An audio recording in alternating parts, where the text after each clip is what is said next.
Some of the content of Patriots Unfiltered may not be suitable for all audiences. Listener discretion is advised. The world's original podcast. Welcome to Patriots Unfiltered.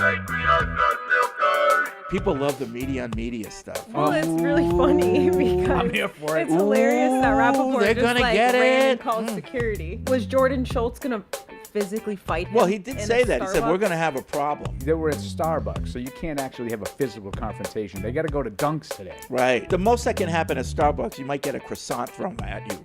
But at Dunkin', you Some throw hot down. coffee water. You throw down. Yeah. I think that some teams that are really needing a quarterback might make an offer that McVay can't refuse. And they've got Garoppolo in the wings. The last part of that isn't meant to be serious, is it? Why? I hate to bring Paul's little poll into this, but if he could start another tally, that would be great. Do you go over the underwear or through the door? See, if I'm wearing tighty whities, or when I used to wear those, I would. Hey, Whitey. I would not go through the door. He's one of your envelope guys, Fred. You should be happy. No, he doesn't qualify as a back Too of good? envelope. He's Too too good? good. These are guys that you dig a little deeper. Dig a little Got it. deeper. You do some mining, and you find those jewels in the mine. But I haven't got my books yet, so I can't really start. This is Patriots Unfiltered. Presented by Toyota's official website for deals, buyatoyota.com. All right, welcome to Patriots Unfiltered. It is Tuesday here at Gillette Stadium. Evan's back. Deuce is back. It smells like Indy here in the studio. I don't know what that smells like. I hope it doesn't smell like my Indy, because my Indy smelled pretty bad. Oh, I said Indy, not undies. Oh, thank you. Anyway, yeah, so it's Evan, it's Paul, it's me, it's Deuce, it's Matt in the booth, and we've got a lot to talk about. We've got Combine wrap-up, we've got free agency, we've got draft talk. There's so much going on. Where do we start? I guess we start with the Combine, right? Sure, yeah. You guys spent way too much time there. What are your takeaways? You know, what did you learn? What should we know? God, where do we start, Ev? I Yeah. don't even know where to jump off. How about this? I'll just jump off by saying right now as we sit here, it feels a little like the Patriots are in no man's land. Unless they could get Travis Hunter, it feels a little bit like they're in no man's land. Not great testing from Mason Graham. Not great measurements from Will Campbell. I think a lot of people are stocked down a little bit on those two guys who are very popular draft picks. And right now, my mind is, what is the like an overdraft that you can't miss on? Right. You might have to overdraft Who's worth overdrafting? a guy, Yeah. at least going, with the numbers going into the draft. Because we were talking yesterday with Paul and the boys, and there's probably going to be a player 5 years from now that we look back that went between 5 and 20 that you said that guy totally would have been worth the 4th overall pick. As Paul was pounding the table, Who's find that that guy? guy. Who's that find it. guy? Yeah. Find It's that guy. not easy. I'm not suggesting that these guys should be fired if they don't come up with that guy. It's not an easy task. This is not a great draft. But there will be a handful of players that are much better than the rest. Talk you got to about the find dra- one yeah, of them. talk about the 20-something draft that you pulled. The 2013 draft is a Terrible. legendarily bad first round. But Lane Johnson goes 4 overall. As the third tackle As the taken. third tackle. It was Eric Fisher, Luke Jokel, 1 and 2. And Lane Johnson, 4, really good player for a long Right. time for the Eagles. And DeAndre Hopkins went in the 20s. Obviously, anybody would consider that a wild success. There's a whole lot of bad to really bad in between. It's Yeah. just a bad first round. Yeah. You have to figure And out what was how that, to get 2015 you 13. said? 13? Yeah, it was. What was going on Crazy that how year? bad it is. It's crazy. He was I don't- going down the names. I I'm don't like, know, but nope. I was rattling them off, and every one of them, like some of them were like physically hurting Evan. Like he was like getting. So was 2020 This was draft is 2012 a physically year hurting. where a lot of guys, went as underclassmen, and it kind of diluted the pool for 2013, or Maybe there weren't a lot of underclassmen, and that's why it was a smaller class. I don't know. Yeah. I don't know. I don't know the answer, Yeah. but it was like a lot. First of all, anytime you get 3 tackles in the first 4 picks, Yeah. it's at the very least it's an unsexy draft. yeah, there's no quarter. But those 2 guys that went 1-2 were average to below. I mean, I don't even think Luke Jokel was average. Yeah. Like Tavon Austin, I think, went number 8. E.J. Manuel was the only quarterback in the first round. Wow. Obviously, he didn't pan out. Wow. It was a bad draft. Yep. Yeah, I guess I'll echo what Deuce said yesterday. The guys had to talk me off the ledge a little bit because I'm a little bit worried. You were having trouble processing. I'm still having as trouble soon as processing. the measurement came in on Will Campbell, Evan, you got to take your shoelaces 32 away. and 5/8. It's tough. Yeah. I mean, it's one of those drafts where we might need to recalibrate in our heads what really is the value of the 4th overall pick in this draft. Like, it's not last year. So you can't just sit here and say, well, Will Campbell's not Joe Alt. No, there is no Joe Alt. There is no Marvin Harrison Jr. or Malik Neighbors in this draft. It's a down year. It's a down year at the top of the draft, and that's a bummer to be a team that's picking 4 overall in a year like that. But the reality is Abdul Carter and Travis Hunter would be top prospects in any draft, but they're it. That's it. So if you're the Patriots, you got to hope that one of those teams falls in love with the quarterbacks. It sounds like Cam Ward is already done for you. I think that he's going to go top 3. I think that's pretty much Really? consensus at this point that he might even go number 1 overall. Now, So- when did that change? I would say that's always been trending in that direction, and then at the combine, most people have learned that Cam Ward is going to go high, probably maybe even number 1. Was that a trickle down from Stafford signing with the Rams, or because I thought a lot of these teams, the speculation is a lot of these teams might settle on the veteran. Yeah, I think that maybe that's a possibility. I mean, he's a really talented quarterback. I don't think that he would be a top 3 quarterback last year, but again, last year was a special year for quarterbacks. So it sounds like pretty much all 3 of those teams would be happy with Cam Ward right now. But the question is obviously Shador, and does a team fall for him? So then it sounds like take the him? Patriots will have their choice of Will Campbell or Mason Graham. Yeah, I mean that's where we're at, and I think that's what I'm trying to come to grips with. You need to take his shoelaces away. Yeah. Yeah. Ev's in a bad place. Because it just doesn't feel like that player should be the 4th overall pick. But in this year, But there's only he's 2 going that to should be. So Right. So this that's year the he's gonna reality. be- yeah. It may be oversimplifying it. Of course, there's veteran quarterback moves to happen. I know the Giants were supposedly interested in Aaron Rodgers, but what do the Giants do at 3? And I know Brady has a relationship with Shedeur Sanders. To the Raiders, does he love Shedeur that much? Shador? Shedeur. Oh, it's not Shador? Shedeur. Shidder? She pronounces names. I know. I'm just trying to I mean, figure you out. mispronounce them. He Yeah. pronounces them funny. There's Yeah. a difference. And then we get in like a thing where we Correct. lose the plot of what it actually is. Right. But does Brady love Sanders that much to come up and I get think him? what They have a if relationship you're- already. Strictly from a homerific standpoint for the Patriots, you keeping an eye on the veteran quarterback market for those top 3 teams. Did any of those 3 teams sign Sam Darnold or Aaron Rodgers? One of those guys would be a killer, because if you're hoping for someone to either take Sanders or trade up to take Sanders, you need to have a reason for it. And I think if Darnold were to sign with somebody, which I think is a possibility. I know Minnesota keeps saying how they're not going to franchise him, but they want to re-sign him. Good I don't know how you do that.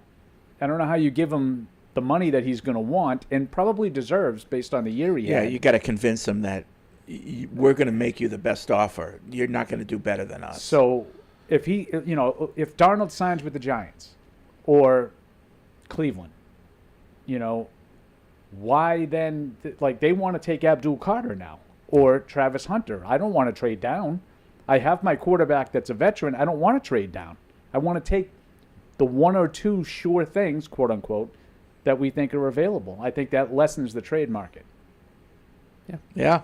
If you're the Raiders and you fall in love with Shedeur Sanders, Shedeur. I don't see why you trade. Just wait and pick him. That seems to be, if you not a big fan of Shador, that's 6 with the Raiders seems to be like his ceiling. Like that would be the first that he could come off the board. And But they're at 5? Where are they? the Patriots? No, the Raiders. 6. 6. Yeah, so 6 to the Raiders would be what a lot of people that aren't big fans of Shador would say is the highest he could possibly go in the first round. Some people think that he's not even a first round pick at all. So it's really going to be the quarterback tax, and is it enticing enough for a team to take him? that high. I know there's other reports out there that he rubbed some people the wrong way already in some of these interviews. I think Tom McShay said that on his podcast, that some of the teams that met with him at the combine didn't feel like he was taking it seriously and didn't feel like he was really listening in the room. Was it he or like Travis Hunter said, if the team that picks me doesn't want to change their culture, I'm not interested. That's shitter. That's Shador. Yeah. So at first I said, that's pretty, arrogant of him to say. What if the team already has a good culture and is a winning team and they just pick you? But chances are the team that picks him is a loser and they don't have a good culture. And so I get what he's saying, So after I thought about it a little bit, I was like, okay, you're probably going to a team that desperately needs a quarterback, and due to that, they don't have a good record and they probably need a culture change. Yeah, he doesn't lack confidence at all. He's clearly got a lot of confidence in what he's going to be able to bring. I just don't know if it matches up with the play, and that's what teams are going to have to reconcile. How do you feel about this guy? You want someone who's going to come in confident and believe that they can do it. It's like he's got all his dad's confidence, but I'm not sure he has all his dad's talent, and that's where you get lost with him. It's a good way to put it. Yeah. Yeah, and I wonder, because I always never really take anything at face value. I wonder if it's intentional.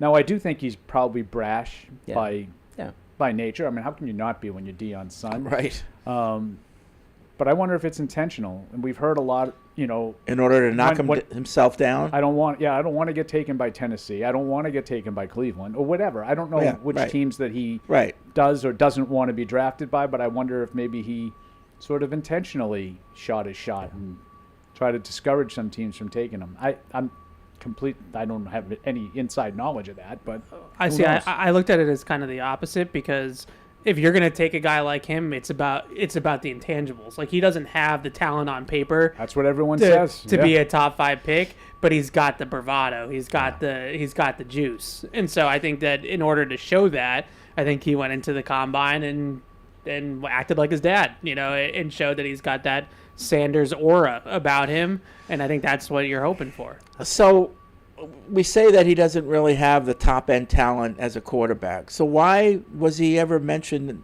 as a top quarterback to begin with? Name? Just the name? Like, he didn't do anything? Light year at quarterbacks, he's one that stands out, at least with his personality, so he draws a lot of attention. I think that's a good factor. So there's no chance that, I know he had Travis Hunter on his team, but there's no chance that his play elevated Colorado to be better than they should have been? Yeah, I don't want to undersell it too much. Yeah. Like, I do think that there's some talent there. He doesn't have high-end arm talent. Like, he's not one of these guys that has, Drake May type of arm that can just flick it. But he's got some intangible stuff. He's got some instincts for the position, and he's mechanically sound. Like, you can tell that he was well coached, and that he is a coach's son, and he's played the position, and he's worked with Tom Brady and probably every other quarterback guru under the sun since he was in the 7th grade. And so he's got a good feel and good natural mechanics to throw the football. And he was behind a horrible offensive line at Colorado and made it work. He ran around a little bit, he bought time, made some off-platform throws. Would you say he's better or the same or not as good as Baker Mayfield? Coming out? Yeah. He didn't have as good a college career as Baker Mayfield. I don't think anything of Baker Mayfield. In his conference, that's all they did is score points. Baker Mayfield.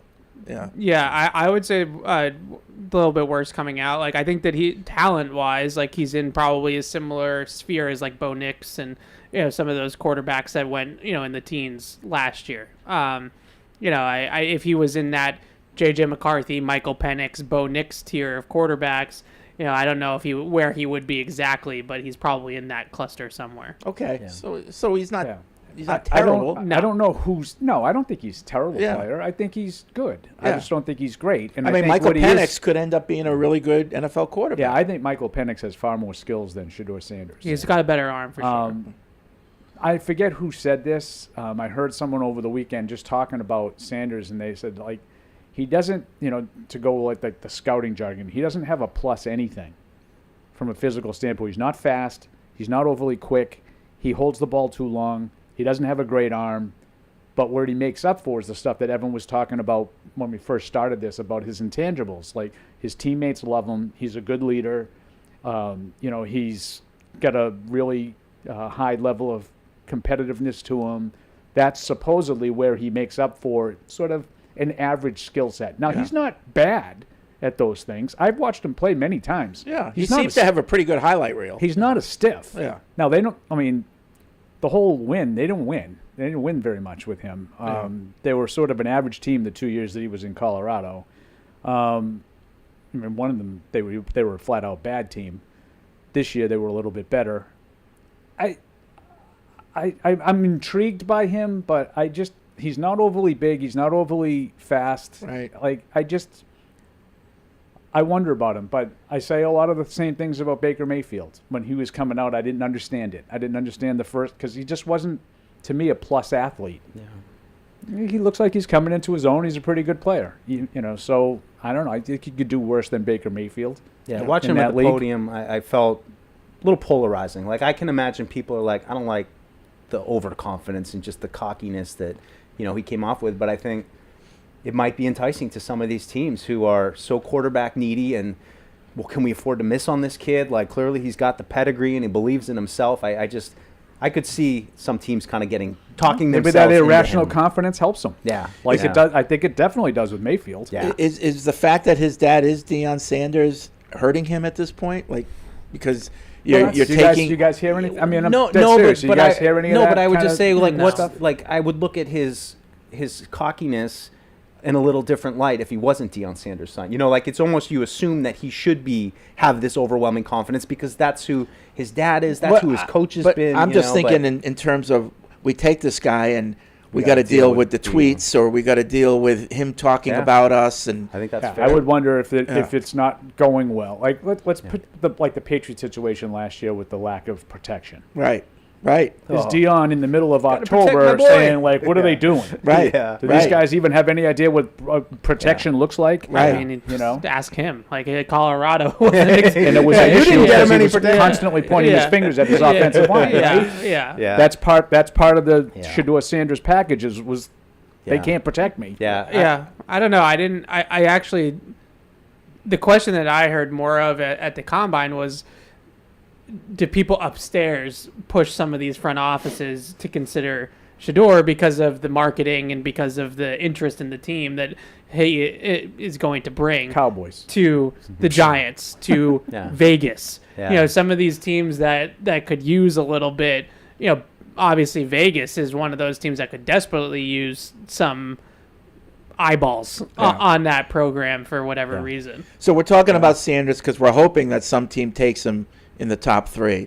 Obviously, the Patriots aren't. But at the combine, was there any? It doesn't sound like it, but was there anyone that you saw that you weren't considering as to pick it for, that maybe now you're like, you know what, if they pick this guy, it wouldn't be the worst thing in the world? Georgia on my mind. I have a guy that I'm Okay. curious about them, but I think. I mean, I don't want to speak for Evan, but I think I think we were both very impressed with Jalen Walker. Just had a presence at the podium that, like, this guy's already an NFL player. And the guy that I just continue to watch and be intrigued by is Mykel Williams from Georgia, who I just think has the potential to be a foundational defensive front player. Along the lines of kind of Willie McGinnis. He's hurt last year. He's still raw. He's still young. So it's definitely a projection. But when I talked about, are there going to be guys that go from 5 to 20, and usually Williams is about 15 in that range, I could see him being the kind of guy that blossoms into the player that, shoot, we should have taken him at 4. I'm intrigued by him. I don't know if that's way too much of a reach. Maybe that's insane. But that's my random take. I think you're just putting a lot. I don't think it's a reach because in this draft, I think you can talk yourself into a lot of different guys. 15 guys. Yeah. But you're putting a lot of faith in Terrell Williams and Mike Vrabel to take this ball of clay and develop him. And I think you would have to keep in mind it's probably not going to be his rookie year, right? Like, it's probably not going to click for him right away. It might be year 2, 3, 4 down the line. The one guy other than those 2 Georgia guys is Armand Membu from Missouri. That's my guy. Who is just absolutely destroyed the combine. I mean, it was unbelievable what he did. But he's a right tackle. He played right tackle at Mizzou.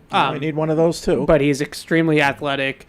it pops off the film at you how explosive he is and how well he can move in space and pass protect on an island and all that kind of stuff. So if you want to sign a left tackle in free agency and then draft a right tackle, and now you feel like you've fixed your offensive line, kind of like what the Chargers did with Joe Alt last year, you can talk yourself into it. I wouldn't have considered him at 4 until now, because I think now he's going to get a little bit more buzz, especially after Campbell's arm length situation. Well, it's not just his arm length with Campbell. It's coming in at 290s instead of 320s, right? No, he's 300 plus. Oh, I'm thinking of Mason Mason Graham. I'm sorry. I'm sorry. Yeah, that was. I mean, that's. But same kind of thing. And I mean, I would just say, like, I still really like Will Campbell. Like, and it's too bad with the arm length thing, because I think he's still kind of a generational really well, prospect as far as the athleticism. Anyway. So I know we had the list of, there's only 6 guys that have arms. Well, there are people that have arms. There are 6. I know it's not overwhelming, but, there's still part of me that says Will Campbell has the athleticism that you're looking for, and he also has that kind of swagger that I think mirrors Vrabel a little bit. Reminds me of Taylor Lewan a little bit, has that cockiness, has that confidence. I loved his answer at the Combine when he said, I like scoring touchdowns. I don't care about zone or gap schemes. I want to score touchdowns. I like his attitude. I really like the kid. It's just a question of overdrafting the right position. And I think if you overdraft Membo a little bit as a right tackle, okay. Like, if you know for sure he's a right tackle and he's going to be there for 10 years, great. I have less confidence if he's going to end up a left guard. I mean, I know we've heard that Dante Scarnecchia might be doing something. He says no, but I would definitely send him out, maybe with, Marone, and do a private workout with this guy just to make sure we're not missing something. With Will Campbell? With Will Campbell. Yeah, I mean, look, I think that people misconstrue the arm length thing with the talent. Like, there's no question that he's talented. Like, he's going to be a heck of an offensive lineman, whether it's inside or outside, for a very long time in the league. But it comes back to positional value, and are you going to take a guard at 4 overall and all that good stuff. I had concerns a little bit about the arm length and how it showed up on film, and then he came out with not even just under threshold arms, but we're talking about arms, wingspan, like he's just not long enough to play the position. So the list of 6 guys, yes, there are 6 guys, but none of them are great. Like, Bernard Raymond with the Colts is probably the best one out of the group, and he's like a borderline Pro Bowler. Like, if you're going to take a guy at 4 overall, then you want that guy to be Lane Johnson, right? You don't want him to be, he's fine. So I think that's the problem that I have with Will Campbell, is if he plays tackle, I think his ceiling is significantly lower. Can I ask you a question, though? Because this is like what I was thinking about.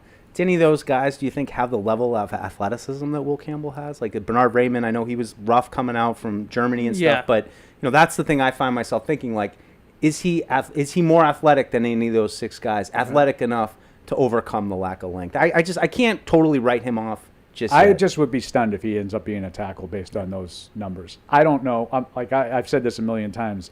I'm not Dante, so I can't tell you exactly why those arm lengths and wingspan don't allow you to play tackle, but the numbers no, but I themselves. get the length. I get being able to establish that first hit at a certain distance so that you're not getting off balance. But we're talking about less than half an inch. That's a lot. This is the conversation we had last week about like 4.5 to 4.6. I know. That's a big difference. It's like 0.2 of a second. And we're also talking like 33 is like the new threshold, but it used to be 34. Oh, really? And then they moved, and then Rashawn Slater reset it to 33, and so now it's been reset to 33. So now we're talking about like a real bottom line. Like, it's got to be in the ballpark at 33. I think with him, with Campbell, he has to be aggressive in his pass sets because he doesn't have the length to sit back and wait. So he goes out and he jumps out there, and then guys will just go inside. So they'll spin move or they'll counter inside, and he opens up that inside to the quarterback a lot, and you see that happen quite a bit for him. So if he sits back, now people are going to get into his chest, and he's going to lose the leverage battles. Right. And so he's this powerful, great athlete that if he played guard, he's probably an all-pro guard. But again, is that worth the 4th overall pick? I don't think so. And maybe it might be. You might be able to talk yourself. Is Membo now like the number one tackle? It's like the popular thing to say Right now, You know, yeah. Because he had similar kind of raw scores. Yeah. Right. yeah. What do you round? Yeah. Sub 5, 4? Yeah, no, They were he's- both under 5. He's extremely athletic. 40s. Not that like I necessarily. I just Just the a one feat thing, of human strength, like speed. Like, it's just impressive to watch. Yeah, he's only 6'3", 6'4". So like when I watched his tape, like he pitter patters a little bit, like he's got short strides, and so like I don't love those types of guys typically because it takes them 5 steps to get where it takes other guys 3. That's one thing that Campbell has working for him is he's 6'5", 6'6", so he does have that stride length, but he's really athletic, he's really strong, and yeah, that's like becoming the new popular take. The trendy take is that he's the best lineman in the draft. So We don't know about what Josh Simmons would have done if he could have tested and been part of it. Like, might he be the one who shot up the draft boards? yeah, I think with Josh Simmons, I keep saying this, but he didn't play anybody. And so we're really looking at 5 games at the beginning of Ohio State's schedule where he was dominant against not NFL caliber talent. MAC teams. So like Yeah. when he got to the college football playoff and they were playing, all these teams in, Oregon and Texas and whatever, like, would he have been just as good, or would the warts have started to show up when he went up against NFL caliber talent? Like, we'll never know. So you're basically picking him in the first round based off of 5 games against like Western Kentucky, like and Michigan State, who's like the worst team in. Did he in the get measured conference. at the combine? I didn't Yeah, check. so he measured with 33-inch arms on the nose. So he's got all the measurables. but- Yeah, he does. All right. Like I said, I would want to get Dante's input on this thing. And if he comes back and says, you know what, he can play tackle. Don't I worry. would only want that if Dante's coaching him. Yeah. Oh, I don't want someone that doesn't fit the prototype unless Dante's actually coaching him, because All I right. think he could figure it out. yeah, fair enough. Okay.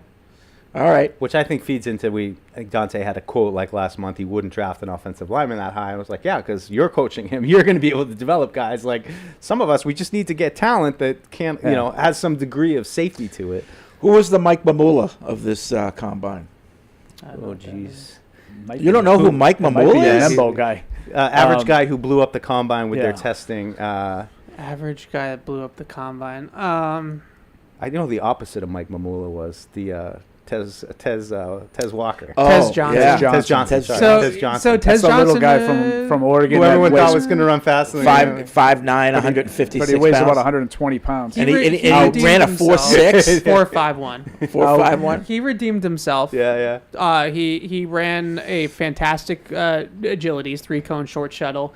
So he's quick. He's not fast. And he tested, just to defend my guy a little bit, he tested exactly like Tank Dell did coming out. Like almost exactly same 40. Tank Dell didn't do agilities at the combine, but you think you can tell that guy's quick. So they're basically the same athlete, same size, same 40, everything. So that's Tez Johnson. Tank that small, 150 pounds. He has about 10 pounds on him, Yeah, all right. but I think Close that enough. some of that's NFL strength and conditioning, all that good stuff. But yeah, Skinless chicken. I don't know your question. I mean, it might be Membo. That's Yeah, it. I mean, might be the guy from Membo Missouri. was already like a top 10, top 15 guy, though. I think it just Yeah. this helped him get into this conversation of possibly being the 4th overall pick. I would just say like every single running back. Yeah. Like the running back 40 was like, I mean, it was incredible to They watch. did run good times. 4-4, 4-4, 4-4, 4-4. Like every One of them was a big guy that ran that Yeah. fast. I forget his name now. They're all blending in. Who's the guy the bigger, like 225-pound guy that? I don't know. There were God. so many of them. It'll come to me. Yeah, Sorry. I mean, so I didn't mean to put you on all the those spot. guys were impressive. I mean, take your pick at running back. Like you could probably get starting caliber running backs until the 5th round in this draft. That was a big point. Evan and I talking yesterday. The tight end group, the running back group. I don't think that they're gonna. We can talk about Tyler Warren as maybe an option to be like, we got nobody else, let's pick him up top. But I think both those positions, it's really that 2nd, 3rd round pick. Early day 3. Like in there's quality running back, quality tight ends. That was the guy I was thinking of. This is Who's like that? this is like Deuce saying Malik Nabbers. He's yeah. Omarion Hampton. Oh, Like, yeah, he's the guy I couldn't remember. Yeah. But like 221, Yeah. and he ran like a 4.5. I mean, Yeah. like, that's a big guy to run like that. Him and the Ohio State guy is probably out of it for the Patriots, I would guess. But what I said to Evan yesterday is like I'm really trying to look at those mid-round running backs because, I mean, even Daniel Jeremiah said it on the broadcast, like there are starters to be had into early day 3 at the running back position. So I think it's a spot they got to take a chance on. See, I don't know how Stevenson and Antonio Gibson fit what Vrabel wants to do. We don't know what Vrabel and Josh want to do. So I just think that's a really appealing position. Grab one of those, running backs later and maybe prosper. Fred with a Paul-like smirk. No, it's just that there's so many other things that I think are but more you gotta urgent. hit what is good, like, and that's why. That's my take on the whole thing is like this is a defensive line and running backs class. And so with free agency, set yourself up to hit those positions in the draft. Like whatever if you have to sign Cam Robinson or trade for a receiver, whatever the case may be, like don't go into the draft with needing positions that the draft is They have to fill holes in free agency that they can't fill in the draft. Those two spots, wide receiver and tackle, is going to be hard. So let's talk about free agency. What's the current status? The Bengals announced that they are going to franchise T. Higgins. So I guess that puts him out of play for the Patriots. What are we thinking? Yeah, we shot a free agency preview that'll air tomorrow, diving into a lot of this stuff. I think it's tough. I mean, we also talked about Ronnie Stanley, who, there's some clear bells of the ball in free agency, but you're kind of holding your breath this week that those guys like Higgins probably going back to the Bengals. I think we all assume Stanley's going to go back. There's just not a lot of easy answers at some of the biggest positions in need. So I agree with what Evan said. Plug those holes now, but I think they're going to have to be creative, and they're going to have to hit on some guys that maybe when they sign him initially, you're not like, all right, Ronnie Stanley. It's going to be kind of a B-level guy maybe. Do you think it's just unfortunate? The Eagles released Darius Slay yesterday. Do you think other guys might come free like that? I think so. I mean, specific like to the, that, yeah. But I think specific to the cornerback position, Bradbury that's is one area that is strong. I would say in free agency, and I think they're in position to maybe change that position group up a little bit, make some additions. I think the scuttlebutt out of Indy was they're maybe trying to work something out with Jonathan Jones, which I'd be fine with. Maybe as a safety now, though. I don't know if I think he's been miscast as an outside corner these last few years. I kind of agree with you. I mean, Jonathan Jones could be that free safety that we're looking for, Yeah, I mean, it's becoming a lot more popular to play like a nickel safety, where like he kind of blends the positions between free safety and slot corner. And I think that maybe that's a way that you could go with Jonathan Jones. I do like Travarius Ward in free agency, and I think all the reports coming out of the combine are that Milton Williams is like their number one target. I mean, everybody's saying that, other than if they can land a big fish at wide receiver, that Milton Williams is their guy. But I thought not to give anything away on our free agency, but I thought you had a really good take on him, and it was Milton Williams was kind of he's 48% snap guy. I mean, yes, he's young, but was more of a rotational player. I mean, he's a rotational player behind arguably two of the best, defensive front guys in the league, and Jalen Carter.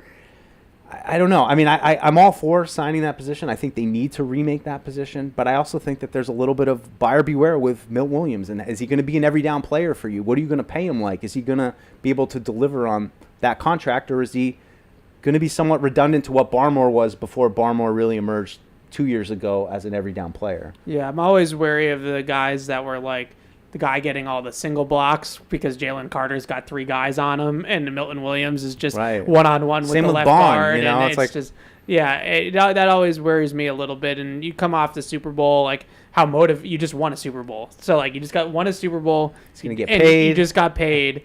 And now you're seeing double teams every week because Jalen Carter's not next to you. Right. If Barmore's next to you, then that's a different story. But we just I'd don't also know. look at what Philadelphia does. Who do they retain? Who do they allow to go? And then I would say what you guys are talking about. If they're just willing to let all the, so Sweat it looks too. like they're letting the corners go. So they drafted a terrific young one in Mitchell. Yep. Right? So I think Bradbury was hurt last year. Slay obviously played. They released him once already. last year, and they ended up bringing him back. If they just allow Milton Williams to go, and they don't really make a big effort to re-sign him, same with Bond, they're telling you what they think. Yeah. Our D-line makes the ship they're go. They're parts of the machine, but they're not the machine. Yeah. We're going to make sure that we hold on to Davis and Carter in the middle, and we're gonna go from there. Yeah. So, when we did our free agent thing, I compared it to the old Ravens kind of mentality that, yeah, they made sure that Ray Lewis stayed, and Suggs, Nada, and Ray Lewis. Those are our Terrell guys. Suggs stayed, and Haloti Nada stayed, but if Adalys Thomas wanted to go, or Ladarius Webb, I think, is that the old corner that I'm thinking of? I think so. Ladarius Webb. I don't know why that's that name. Yeah, it's just sticking in my head. Those guys came and went, but the key cog stayed in place. So I think you'll learn a lot because Philadelphia knows what they're doing from a personnel standpoint. Yeah. I think it's a great way to put it, too, because really it just reduces the question to what key cogs can the Patriots get in free agency, and not just... And they need some. They need some. Not just guys who profited off of team success, but guys who really were making, the straw stirring the drink. Like you can cast a wide net with, 5-6 guys, modest, short-term, modest contracts. Onzarike. Right? But if you're going to... The big fish that you try to land, you have to make sure that big fish is worthy of being that. You can't miss on Milton Williams or on Zarek. You have to make sure that if you're going to invest in a guy, that you hit. It's just as important. Last year, they didn't. Yeah, that's why Dre Greenlaw's appealing to me. I feel like he's a guy, reduced value a little bit. And, I mean, I know there's some speculation maybe he would do a 1-year kind of prove-it deal, but why wait? Just sign that guy up, pay him. I don't think he would regret it with that kind of player. Yeah, I'm in that boat with Javon Holland. Like I just think Javon Holland makes a lot of sense. Like he's probably going to be, if not the best overall player in free agency, in the top 2 or 3. Yeah. And I still come back to, I never really loved Kyle Duggar and Jabril Peppers together. Like I thought that those were two guys kind of both played the same position, and they were trying to make it work with them being back there together. And if you get a guy like Javon Holland, now you have that true free safety that can play over the top. And you were talking about Jonathan Jones and Scuttlebutt. Yeah. One of the other things that I saw, everybody that said that they want to bring him back also said he knows he's going to have to take less. So that sort of tells me that if they are interested, they've been talking to him already about safety, because safeties don't make as much as corner. Yeah. So if he's ready to make a transition, that would, to me, make sense based on the reporting that came out of the Combine. Yeah, one other thing Evan and I talked about at the Combine, just random off the cuffs, was just Isaiah Bolden. We talked about trying to get bigger in the slot. Isaiah Bolden was in the slot a lot. Zay. Hard to project him into a sizable role, but if they did want to move to a guy with size and speed and a little bit different flair than playing Marcus Jones or Jonathan Jones in the slot, maybe he's an in-house option to consider with competition. He's a guy I want to watch a lot in the spring to see if he can do that. Yeah. Because that he definitely can run. I mean, he's got speed. It's unknown quantity. I don't know if he's quick enough to play inside. We'll see. Right. Haven't seen enough of him. Nope. All right. Let's get to some emails and calls. Podcasts at patriots.com is the email address. 855-PATS-500 is the Patriots Unfiltered hotline. It's after March 1st. Andrew is in Middleton, New Jersey, and he quotes a Mike Giardi tweet. He says, over the last decade, 118 offensive linemen were drafted in rounds 1 and 2. 21 of those 118 had an arm length of 33 inches or shorter and a sub-80-inch wingspan. 10 became guards, 10 centers, 1, and only 1 is a tackle, Luke Gadecki. So... Yeah, it was like what I was saying before. He's on that list of 6 guys that I tweeted out, and he's a fine player. He's not the 4th overall pick in a draft. He's a NFL starter, but it ends there. And that's not to pick on Gadecki. It's just if that's what you get out of the 4th overall pick, we're all going to be disappointed. Floyd in Redford, Michigan, he says, Mr. Floyd, please someone defend Mason Graham. There was a Mason Graham tweet that indicated he played at 315 pounds, but he trimmed down to test at the Combine. He apparently bruised his heel, which is why he didn't work out. Okay, so he lost 20 pounds. since the season. For Yeah, the I combine. mean, it's possible, I guess. it does. They do. That But happens sometimes. But if someone told him to do that, that's bad because you want to see him work out at his playing weight. So I don't know. You guys can fill me in, because they're playing like Milton Williams. Let's get back to Milton Williams. What do you think he weighs? 298. He's a smaller, penetrating interior defensive lineman.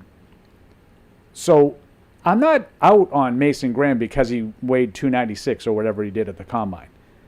But is he that kind of a player? Right. And I'm not saying Aaron Donald, but everybody understands what we're talking about when you use the word Aaron and Donald. He's an undersized freak of an athlete who plays on the inside and dominates. Not suggesting that someone coming out of the draft is going to do that. Yeah. Special player. But you don't have to be 320 to play defensive line in the NFL. There are a lot of examples, but you need to be that kind of an athlete. Is Mason Graham that kind of an No, athlete? but they were Is what I saying would that's what ask. made him special. To me, Is that he showed that kind of athleticism at 320 pounds, Mason Graham. Yeah, I don't see him being that big. Yeah. Yeah, I mean, maybe I'm just Yeah. sort of catching up, and you guys have been on this, because you guys do a lot more research on it than I do. He doesn't. But he doesn't look that big. He didn't No. look that big on tape when I watched. He's one of the guys that I've already watched a little bit. He's got all the cliches. He's got a really high motor. He's very disruptive. He pushes the pocket, but I don't see like this elite athleticism. No. Is that what he is? And No, I mean, I think he's an elite technician. I think he plays with great leverage, great hand technique. I think Dane Brugger called him a leverage king. Like he gets underneath you. He uses his low center of gravity. That makes sense. He's really strong in his lower body, and so he can just kind of get underneath guys and just hold, win the pad level. Just be the lower man all the time. But I don't see him as a stellar athlete, and maybe he did have an injury. If I was advising Mason Graham, I would have told him to sit out the combine because I don't think the combine is for Mason Graham. I don't think he was going to put on a show at the combine, and I think that only could have hurt his stock because he's already be a top interesting 10 if pick. Floyd has some inside knowledge there, being from Michigan. Yeah. If that's what his plan was to go and really test well at the combine, and then he ultimately couldn't do it. And maybe he is more of a 320 kind of guy, but I would wonder, can he play every down at that size? 100%. And that's, at least with Milton Williams, you've got tape on him. And you against said NFL but tackles, you guys have said he's against not an NFL every guys. down player. No, It wasn't in Philly, 48%. but they yeah. had 8 guys that they could rotate, so it was a little But different. I think with both, you're talking about a little bit of a projection either way, Patrick in Ottawa says the way you're talking, you make Shador Sanders sound like Tim Tebow. No, he's good. But Shador Sanders is a good player. Yeah. I'm just not sure he's a great player. I'm not sure he has the chance to be great. Yeah, but he's a good player. He had success at Colorado. He's a good player. I draw a little bit of a contrast too. I was impressed by Travis Hunter. I thought he handled all of that pretty well in terms of the circus around him of what position do you want to play. I just liked his attitude going into that was what does the team want, and he seemed open to that. I think a more Shador type approach would have been, I'm playing both ways. Don't draft me if you don't want me to play both ways.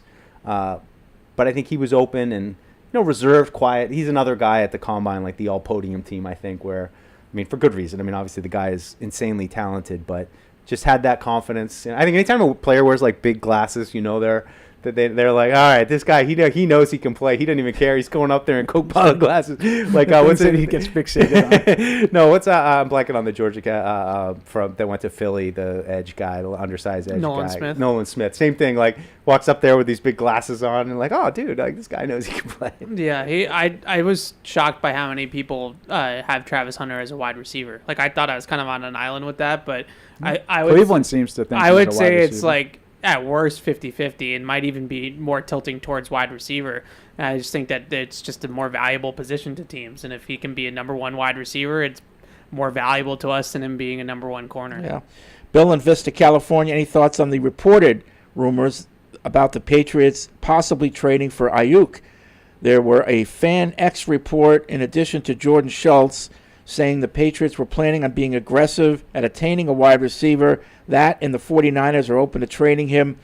Where there is smoke, there is usually fire. What would you say the most? Would you? I don't know. I just need someone to explain to me why. Like I mean, they just re-signed Brandon Ayuk. I don't really why are they willing to get rid of him? I don't really understand the whole premise, but I have seen the report that San Francisco is interested in trading Ayuk. Yeah, I have seen and that. Debo. Well, Debo's already gone. Yeah, I mean that's what I mean. Like, but you know, Debo, yeah, Debo became a pain for them. Like, I don't think maybe they view Ayuk the same way, but the other guy who sort of filled in early in the year, is it Jennings? Yep, he's really good. He's a free agent, right? No, they signed him to a contract. They did sign him. extension, Okay. yeah. Otherwise, if he was a free agent, I'd be like, I'm "Go wondering, sign like, that who's guy going to up." be their Yeah. receiver? Him and the Ricky Florida Parcells. kid. You know, and Yeah. it's just Yeah. the one guy now. Yeah. I would be surprised unless someone really knocks them over.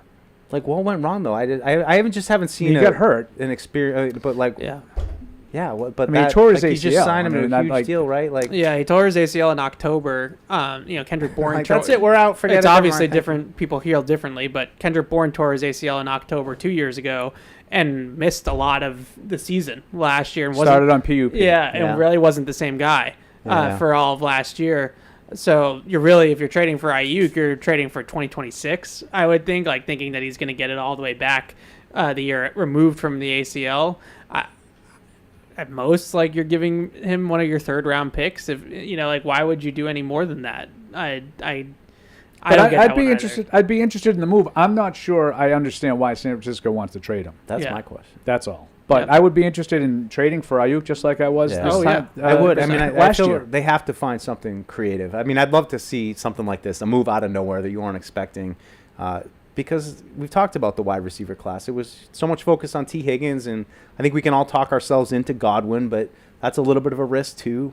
You know, it's just there's no easy answer at wide receiver, and just we can remake the position and sign this guy, and it's going to change everything. There's a reason those guys, if they ultimately are available, that's why. Yeah, and I would say Because one of more the thing too injuries.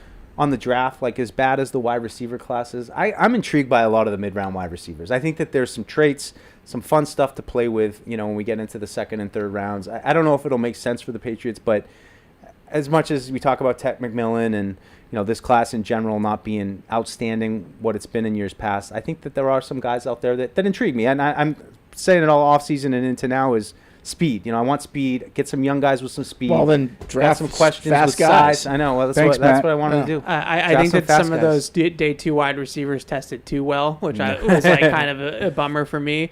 Especially the Iowa State guys, like Higgins and Noel can both play football. Which one's mine?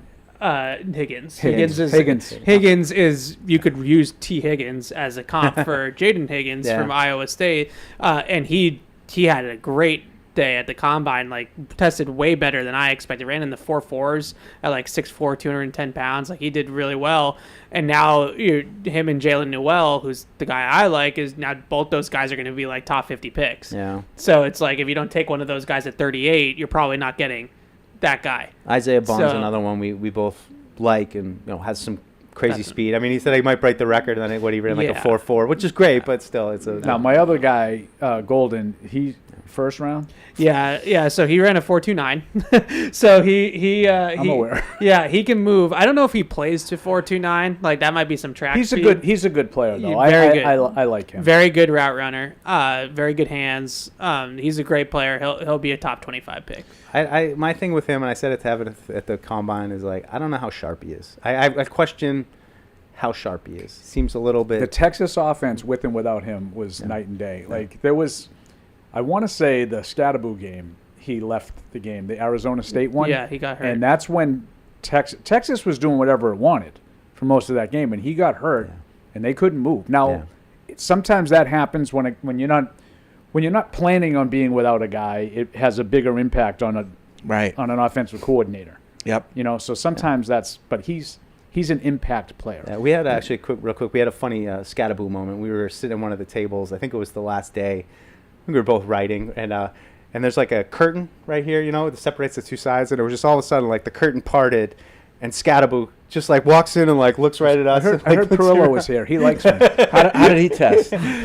He only tested well. jumped well though. He had a high jump that made the rounds. Yeah, on he Twitter. jumped. Was Yeah. it 42 or something? I think he was in the high 30s, which is really Oh. good for a running back, and he you can see it. I mean, he walked by us, and his thighs are, running back thighs. Those are what you're looking for. If it wasn't even me that pointed that out, I'd like to say. Yeah. Because I definitely gave him Checking him let's out see a what his little lower bit. half looks like. Yeah. I like him 5th round. Yeah, 4th, 5th round. Yeah. Sounds about right. Yeah, day 3 guy. Football. Okay. Really Football did. All player. right. Good football player. I'd love to have him on our Ball team. He's a good football player. He'd be welcome on my team. But Fair enough. you rolled your eyes at the thought of taking a day 3 running back when Mike brought it up earlier. What the hell? Day 3? No. That's what Mike was saying. Like, not investing a second-round pick. Yeah. We're talking about later. No. Yeah. Late is fine. Day 3. Late I think is starting fine. at their 4th round pick is Yeah. when you start talking about running backs. All right, I'm going to start eating my food. When we come back, we'll open up the phone lines, see what you have to say. Isn't it time to get exactly what you want? Welcome to Red Hot Deal Days from Verizon, where you get your pick of our best deals. Like My Plan, where you can pick the perks you want and save on every one. For limited time, bring your own phones to a Verizon store and you can get My Plan for our best price ever. Get exactly what you want in your phone plan and only pay for what you need. Bring your phones to your Verizon store today and get My Plan. These deals won't last. It's your Verizon. With FedEx One Rate, you can ship to your student for a simple, predictable flat rate. Send a box full of home-baked treats that say, "Your father and I miss you." Or send a box full of instant noodles that says, "Your father and I would like you to stop asking us for money." Either way, one rate fits all. FedEx One Rate. 2-day shipping, one flat rate. Starting at $14.50. Visit fedex.com/one-rate for details. Exclusions apply. Time now for another episode of Pats from the Past podcast. Matt Smith alongside with Paul Perillo. And we are pleased to be joined by number 93 on your scoreboard, but number 1 in our hearts, the great Patriot and Pro Football Hall of Famer, Richard Seymour. Richard, good to see you, kid. How you doing? Good to be seen. Good to be seen. Last time I was here, I got a red jacket. And now come from Canton, and I got the gold jacket on now. So No disrespect. You look good in red. You But look that good looks in gold. that looks really really You look cool. good in gold. Richard, I wonder how many people said this, because this is what really struck me. Your speech was terrific. You could tell you spent some time writing it, rehearsing it, and it came from the heart. No, thank you. A lot of people, is Vermeil still going? Oh, he's probably We gave him a hard time. I'm sure he's crying. Right. And I don't mean no disrespect, because he's a very passionate guy, and you sort of expect that out of him, But I was really struck in the moment that day. It was hot as blazes and everything like that, and I'm going, wow, did C hit it out of the park? No, thank you so much. I got a lot of great. Deserved. Yeah, no, thank you so much. It meant a lot. I think I was there because I wanted to deliver, because it's such a huge moment, and you want to thank so many, and you got 6 minutes to deliver, a lifetime of journeys and people that meant so much to you. So, but then also you want to do it in a way where it's not dry and boring. So I had to. It took some time to really pull it all together in terms of how I wanted to get it done, but my wife and kids listened to me enough, and I got to know, no, that's not it. Until I, finally got it together, and I knew I was heading down the right path. And, I'm just glad that, it came across the right way on that Saturday in Canton. So what's different for you now? Like, after being in, because it was a couple of years you were right on the edge, and then, right. You go through the door. Is life any different? Well, I just think now, for me, it's an honor where, like when they say football heaven, like it's a place where my grandkids can always go and look at what I've done in the National Football League. And, it's just a place of so much history and respect. And I think for me, that's what I respect the most. It's what's the right word? Like it's, the prestigious, historic, and I always like to pay respect to the people that came before me. So now, to stand alongside a lot of the greats, like it's just a tremendous honor. They, in my opinion, my words, not yours, they do run you ragged that Yes. induction weekend. Oh, they run you goodness. ragged. But do you think without having the pressure on you, because I do think there's a lot of pressure on you. You talked about it. You wanted to do a nice job. That meant something. That's your legacy. Right. When they invite you next year, do you want to go and experience what it's like to just sort of, Tip, you want to play golf? Oh, Tip, you want to play 36 today? Right. Like Tip's there. He's America's guest. He's there every single year. Well, it's funny. So we were at some luncheon and I hadn't gave him my speech yet, but Tip is in and he's just talking to me relaxed because he don't have the pressures of that Saturday coming, and I'm just I'm talking to him, but I'm kind of thinking about, well, no, I should say this versus that. So I could just tell all the pressure was off of him, and for me, you just got a lot of moving parts and a lot going on, but like I said, I look forward to going and enjoying everyone else's party on that Saturday and so I just think, personally, it's a tremendous honor and, I'm glad to have a red and a gold jacket. The one thing that Tippett said, sorry, Paul, no, that's just fine. One thing. The one thing that Tippett said, and I think this seems like it's new, and I thought that this was cool, is that somehow, some way, that there's some unwritten rule that the guys who weren't inducted but are there, they make it a point to go to everybody's party. Right. Whether they're there for 5 minutes or an hour. Right. But I saw Terrell Davis there. Right. I saw a bunch of guys that I'd say, I'm surprised that they were. I mean, he's a Georgia guy, so maybe a bad example, but that there were guys. Well, Terrell Owens, he came to the party. Yeah, but I mean, somebody said, no, that's their responsibility. It's their responsibility to go and welcome these guys. What? You are in the fraternity. Right. And welcome. And it's a way of that sort of unique group. And I thought that was really cool, Richard. Yeah, no, it is. Well, and it's not only cool for us, but even also think about your family. Because Emmitt Smith came to our party on Friday night. A lot of my family grew up watching Emmitt. And for him to come in, he had his gold jacket on, Warren Sapp, Charles Woodson. All of these guys coming, and for your family to see these guys and your granddad or whoever is there to also experience what that's like and getting autographs and taking pictures. It's just a really special weekend. And what I will say is all of the guys that are there, the other Hall of Famers, they do a really good job of welcoming in the new class and making you feel like you belong with them. And I think that's really the special, cool part. And they're asking you your opinions on, what's next. And you having Mike Singletary talk to you about yada, yada. So it's just a really special, cool, unique moment. And, I'm excited to get the ring here tonight. Is there players, you just ran off a whole bunch of names, right. And you said how you really, you respected those that came before you. Was there right. a guy or some players that made you sort of step back and say, that's Mike Singletary? I mean, no. So a guy that kind of stops you in your tracks the way Matt and I would be just, with all of you guys. Well, we were sitting in, they do a luncheon where it's no media, it's no one's in there. It's just the Hall of Famers. I think it's the Ray Nitschke luncheon. And we're sitting there, and he's a little older now, but Jim Brown came in, he was in a wheelchair, but he sat at the table. And even the respect that he garnered from the other Hall of Famers that were there. And for me also personally, being a defensive lineman, when you're there with obviously Tip, you're there with Lawrence Taylor,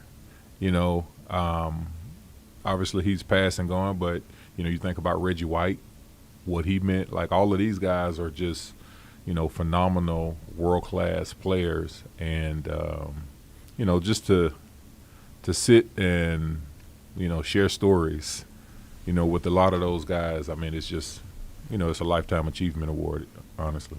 We're sitting here talking with Richard Seymour on our Pats from the Past podcast, and it seems like maybe that that aura or that euphoria, and it's certainly helped by the fact that you're being honored, as we're taping this tonight at halftime of the Bears game, it's still sort of fresh. Is that fair to say that you're still feeling it? Yeah, well, here's the other part. We all know how hard it is to get into the Pro Football Hall of Fame. But then when you think about it, a lot of guys get in, there's 60, 70, some 80-year-old, and plus. But, the blessing in it for me is I get to have this gold jacket and, absolutely 42 years old and still, my kids, they understand what it means. And, so I just think that's the special part about it is I get to experience and live with it. And, it's no different than like when I was younger, I had a wife and kids but they were also able to experience my playing days. So even now that they're older, like they've seen it, they've been there, they were on the field pregame or halftime or whenever. So it's not like I have to tell them about what their dad used to do or whatever. Not that it's a big part of who you are now, but for them to experience it themselves, I think it's a everlasting memory. We talked about some of those. And now, great moments in history. Had some good nachos. The steak, though, at St. Elmo's. What's wrong with you ordering 1-pound hamburgers? It was on the Even menu. I don't do that. What are you doing? It's not like I last said, night. here's the I deal. don't even do that. It's not like I asked them to make me a 1-pound burger. It's on the menu. Yeah, but you don't have to order it. But the funny But it's thing, out there. That means other people order it or they wouldn't have it on the menu. Fred, the funny thing is this was the last It was day. either a 1-pound chicken, 1-pound hamburger, or a whole chicken. Right. So, The funny thing is this was the last day, so we were starting to feel fat. So we had gone to the gym. So I can see you two ladies walking around in. Does my butt look big in these pants? But when you go out to eat and you stuff yourself for 4 days straight. So we started to go into the Yes, gym I'm and familiar stuff. with So it was the last night, and we're walking, and he's like, "I'm gonna take it easy tonight." He goes, and he has a 1-pounder. Because we had a 7 o'clock flight, and I'm like, I don't want to have any explosions on a little airplane. And so I had a 1-pound burger. That's another great moment from yes, the great Andy Hart, 1-pound burger. Holy mackerel! Sounded like young Andy Hart there. I just love like all of a sudden it's Fred and Andy, and one of the rare times that I just sat it out. Yeah. Let him go. Were you at that combine? I wasn't at that combine, evidently. Yeah. There was a time too that we sort of split it up. Like one group would go earlier in the week, and then we would go later in the week. But sounds like I wasn't at that one. That was 2006. Yeah, they all blend together. Yeah. Ooh, the Lawrence Maroney and Chad Jackson draft. Good All draft. right. Good draft. 855-PATS-500 is the Patriots Unfiltered hotline. Podcast@patriots.com is the email address. By the way, if you want to sign up for the Patriots Unfiltered newsletter, you can do so by going to patriots.com/PU newsletter. And you can get the great newsletter that Alex Francisco edits and we all contribute to. Fred, I want to tell you that Yes. one of our topics that made it into the newsletter last week, our how'd you put it, over the top rope or through the gate? Yeah, through the front door. Yeah. Yeah. So that was Thursday's show. Thursday night, I had the opportunity again to extend my library tour. Yeah. I spoke at the North Reading Library. It was great. Where's this going? So they don't pay him. They don't pay him for these things, but they give him a library card for life. So just you can go to any library in New England and take out a book. Books are really in right I now. was paid. You were paid. I was paid. Oh, so you're taking money from Correct. Yeah. Correct. Town library. So I had a gentleman come up to me after the show and just said, "Hey, listen, I just wanted to let you know, Fred is not alone. I'm a through the gate guy too." Yeah. No, we've had a lot of emails. I didn't want to get to it, because we've got the combine. If I start the show off talking about how we go to the bathroom, I think some people might object. But he said that's exactly what he goes. Fred's not alone. I'm a through the gate guy too. And I just looked at him and I said, "What are you talking about?" And he goes, "From the show today." And I was like, "Oh my God!" Like I had no idea what he was talking about. We get a lot of opinions on both sides of the ledger coming in on that. Maybe we'll get to that. Can I add a Thursday? Little? Oh, all right. Well, I'll save my take for Thursday. Well, yeah. I mean, being someone that wasn't on the show and then reading that in the newsletter, I was like, "What were they talking about when we weren't there?" Well, listen, Everyone's like, I don't know. Did they realize that this Mambo guy just ran like a 4.8? Yeah, it's like the combine. I mean, what are they doing? I'm trying to process these guys, and they're going to the bathroom. So the other revelation I had, Freddie, was Sunday night. Just sitting around watching some college basketball games, and I'm scrolling through my phone, and this is in the aftermath of the unfortunate 32 5/8 arm length. Right. And my Slack notifications come in, and there's Evan Lazar take on Will Campbell and what it means. And so let me read that. And I start reading it. And I'm like, oh, my God. Poor Evan. Yeah. I had like visions of him just in a dark room by himself. It was like, raining. Yeah. Jess, I was staring can't out the talk now. window. I'm not ready. I can't do this. I can't do this now. I'm not ready. Yeah, we had 2007 Super Bowl. He's got the Will Campbell arm length. I was worried about Evan Yeah. on Sunday I'm night. worried about me. I read his recap of that, and I did. You know what? I got like into it, and I was like, I can't even read this anymore. It's making me depressed. Yeah. I had to depressed. stop. He said he might skip the first round. He might not come in that That's day. unprecedented. Even Eric never skipped the entirety of the first round. I might Physically, suggest to it let was- the clock run out. Like maybe we can default it to next year or Yeah. something like that. He's a pick it and stick it guy. He's looking to move down. Yeah. All right. 855-PASS-500 is the hotline. Let's go to Patty, who's been holding on for quite a long time. What's up, Patty? What's up, gentlemen? How you doing this afternoon? Good. Hey, Patty. Meh. So, I got a big what-if scenario for you guys, and it's regarding the draft. So, let's just say that Abdul Carter and Travis Hunter are number 1 and 2. Throw them in whatever order you want on the Patriots board, and one of them comes off the board first with Tennessee. The Giants, they signed Darnold. They signed like a Heineke or Jacoby Brissett to back him up, right? They signed Darnold with the intention of him starting. Now, we know Vrabel spent last year in Cleveland, so we know he's made some pretty good connections there, network there. Would it be crazy to think that we could package maybe like our first third-round pick, maybe a future asset, and move up to number 2 to get one of those guys? And the last thing I'll say is, Paulie, I know you like Jaden Higgins. I'm a Noel guy, but if we go wide receiver with the second pick, I'd be happy with either one of those guys. Talk to you later. Okay, thanks. What do you think about that, moving up? Yeah, I mean, probably not going to happen. I don't think it's as crazy though. I mean, there's just a little part of me that's willing to entertain that because I do think those two guys are so uniquely talented and are so different. After they're gone, the draft is going to kind of change. And Can you move from 4 to 2 for a third round pick? Depends on what you're buying.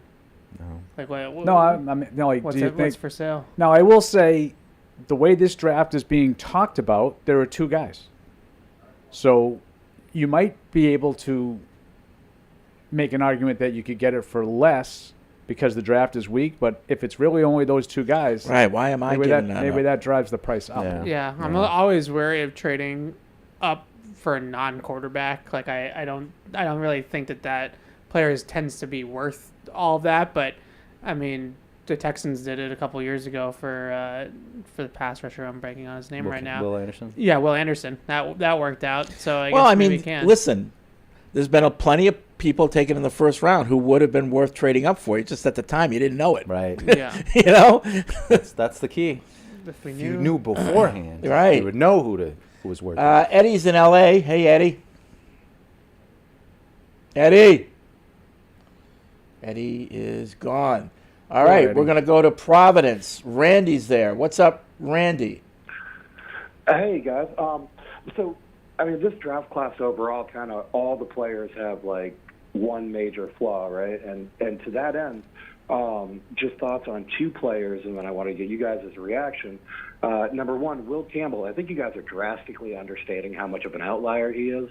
Not just his arm length, but obviously what contributes to that is wingspan. And he's got narrow shoulders. They said his wingspan is 77 and like I think it's a half or 5/8. Hasn't been seen since 1999 at least. They just stopped looking at that point. So he's a wild outlier in that aspect. This guy sounds deformed and from the way everyone's talking about him. Very narrow. Yeah. Yeah. And then Tedero and McMillan, too. I've heard a little bit of talk about him, the Patriots being interested in him. And, I mean, he sounds good. He's 6'5", 1,300 yards. And I started looking into it, and you realize 38% of those yards, 506 of them, came in 2 games, one against New Mexico, one against West Virginia. Not exactly high-caliber pass defenses. And 5 of his 8 touchdowns came in those same 2 games. The only time he played an NFL-caliber cornerback talent was Colorado, Travis Hunter. He had 5 receptions for 38 yards and no touchdowns. So if you take out those 2 really good games, you're talking about a receiver with 10 games, 813 yards, 3 touchdowns, and an average of 12.7 yards per reception for a 6'5" guy in that league, where he's not playing. He's not in the SEC. You know, it's also the worst team in the league. A lot more than that. But he's got a good quarterback and a good offensive line in front of that quarterback. The worst part of that team is the defense. He's played with that quarterback since high school. Yeah, his quarterback. And Jonas Savanaye. Yeah, I don't think they're very good. I disagree. I don't like McMillan because he doesn't run all that well. You guys know me. I'm a speedist. I'm with you. I want elite athleticism, especially for outside guys. Yeah. I don't love him, but I don't like the whole take these 2 games out thing, because I think if you look at most teams, football's a short sample by nature. It's only 16 games. In college, it's even less. So stats are sort of driven by incredible performances in individual times. Like, if you do that, you have to do that for everybody. You have to take out the best and worst for all of the things. Well, not if the best is against the best teams. But what I'm saying is not everybody averages 110 yards per game, and they get actually 110 yards every game. I know. Some of them get 300 in one game and 50 in another. Like, that's the way it works. But you do have to look at who the competition was. I think Randy's point on McMillan is accurate. I don't think he's quote-unquote that good. Yeah. And I think that the league is telling you that they feel the same way.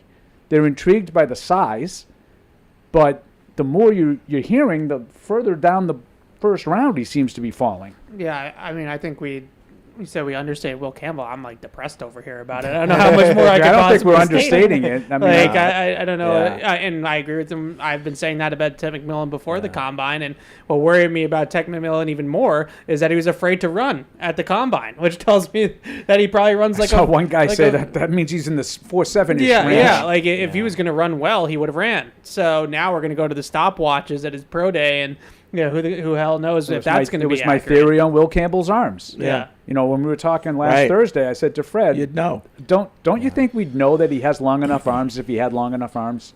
I don't think it would be this mystery heading into the combine. We'd all know. Yeah, I kind of feel with McMillan, guy like Genty, like they're specific players for specific teams at specific times. Like I don't know why Houston just popped into my mind, but like, you know, a team that has some inside threats, Nico Collins, but you know, get a guy like McMillan where, look, he doesn't need to stretch the field. We just need a big-bodied guy on the outside that can contribute to what we already have. You know, same thing with Genty, where I feel like, you know, we got some pieces on offense. This guy can put us over the top, whereas a team like the Patriots, where you're really trying to find those foundational pieces, it's hard to take those ones that are such specific fits. Like Genty could have been a good pick for, like, say, Philadelphia if they didn't get Barkley last year. Right, great. Like, you look at the impact, an improvement. Like, they obviously had a good offense with DeAndre Swift, but Barkley's better than him, and it showed. And they had a great offense with Barkley, you know. And I think that would have made sense, you know, last year. Yeah. You know, for Genty. Sure. If you want to sell yourself on Ted McMillan, his game against Colorado in 2023 is the game that everybody props up. He had a decent game against Travis Hunter. The one that he actually played this year, Travis Hunter was hurt, and he didn't play a lot of defense in that game. I think he only played like something like 10 or 15 snaps on defense, so they actually didn't face each other a whole lot this past year. So 2 years ago in 23, McMillan made like a one-handed catch in the end zone on Travis Hunter that is like the highlight of his Arizona career. That's the stuff that worries me about McMillan more. It's like that whole PTSD I have from Aaron Dobson. Like, that's what I see more often than not. When McMillan's making plays, it's that kind of, it's not like, oh, did you see that route that he just ran? You know, he put his foot in the ground and stuck the inside cut. You know, he's contested catches. Right. I actually think he can do that pretty well, though. He is good contested. Like, he's good. Yeah. I just don't know if he's great. Dobson. I actually think that he can run routes pretty well at the second level. Like, his start-stop ability at his size is probably like my favorite trait of his. Comebackers, stop routes, in cuts, but mostly at like that intermediate level. Like, he's a big possession receiver. Like, you've heard a lot of people talk about Drake London with him. If that's what he is, that's a good NFL player. Yeah. Now, I don't know that Drake London was worthy of a top 10 pick. Yeah. But he's a good player. And if McMillan turns out to be that, I think the team that drafts him will be happy. Will's in Kentucky. Hey, Will. Hello? Yes. Y'all hear me? Yes. I was going to ask Evan what he thought of Dante Thornton. What's going on over there? The wide receiver out of Tennessee. Who? Andre Thornton? Did he? Dante Thornton. Oh yeah, really fast. Okay. You want fast guys? Draft fast. Draft guys. fast guys. Yeah, fast. So, That fast and, as Barth likes to say. Okay. What if you want strong guys, Fred? Draft strong guys. Don't draft weak guys. Yeah. Interesting. Don't draft weak guys. All right, so we'll Yeah, we had some dropped phone off. I don't issues know with what's that. going on Yeah, over there. yeah. Squeaky wheel. I know you. We all like speed. He's one of those guys that you start asking yourself, like, what else is he good at? Oh yeah, I don't want speed just for the sake of speed. He can clearly run. He's had a great combine, but Ronaldo. Well, I'd say, I mean, from my perspective, when I say I want speed, I don't mind if it comes at the price of size. Like, I'm okay. The guy like Isaiah Bond, a little smaller. Like, I just need somebody with some juice that can move. Well, what I like about Isaiah Bond is that he's compact. Yeah. Like, he's not Thornton small, Right. where he's tall and lanky. Don't like that. He's Don't like that. He's more like Jalen Waddle, like where he's like a compact, smaller. He's big enough. Speed slot. 5'10", Paul. Yeah. 5'10". No, but I would say that's a my good cutoff. Like Jalen Waddle, he's big enough. Yeah. I go back to like a couple of guys, Christian Kirk and Brandon Cooks. I liked both of those guys a lot coming out of college. Yeah. Smaller guys that could really run, but they had some thickness. Yeah. Yeah. Can take some pounding. That's how I would say Bond is. Yeah. Yeah. James is Not in 150 pounds. North Carolina. No, What's up, definitely Jimmy? Hey guys, how you doing? All right. So I had an outside the box thought for you.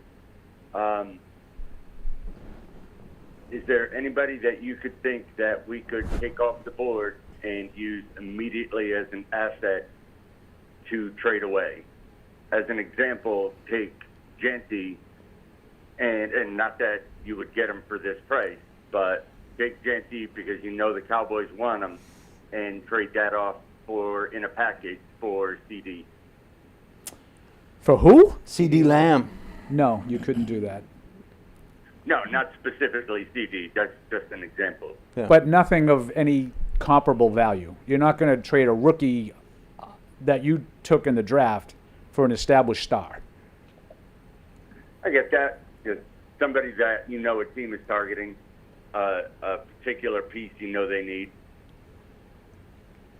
Well, if you were to do that, Well, why is it? Wait. I just just want to, defend James a little bit. Why is it so incredible? Like, so you take a player.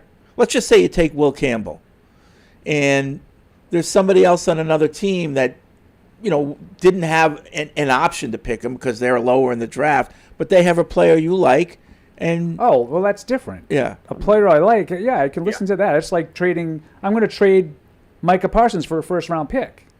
Right. But that's like, I don't want Micah Parsons anymore, so I'm trading him for a first-round pick. CeeDee Lamb is like the centerpiece of the Cowboys' offense. Right. And they just signed him to a long-term extension. Yeah. But it's going to cost you more than the fourth pick of the draft, is my point. But you're selling the pick though, right? Like you wouldn't you wouldn't draft the player and then trade the player. The Cowboys would call and say, we want the 4th overall pick so we can draft Jesse. Right. So instead of a pick swap and something else, you're trading for a player. Right. So the Patriots would say, okay, we don't actually want, I think they're at 12. We don't actually want your pick. We want Micah Parsons. Now, I'm not saying that's going to happen. I'm just saying. And I get what James is saying now. I thought you meant at first specifically CeeDee Lamb, but you're just talking about a trade. Yeah. And I think you do trade established players for draft picks at times, but players that you don't want or that you can't sign. Yeah. And that's, my whole theory on free agents that you let go are generally guys that you're comfortable letting go. No. All right. Thanks, James. I like the out-of-the-box thinking. Yeah, it was different. Reno in Knoxville, Tennessee writes, and I really wish they'd get rid of the franchise tag. The only people who like it are owners and GMs. I think it ruins free agency. Been saying it for years. Before anyone gets snarky, I hated when the Patriots used the tag as well. Players hate it and fans hate it. Do you think they'll ever get rid of it? No.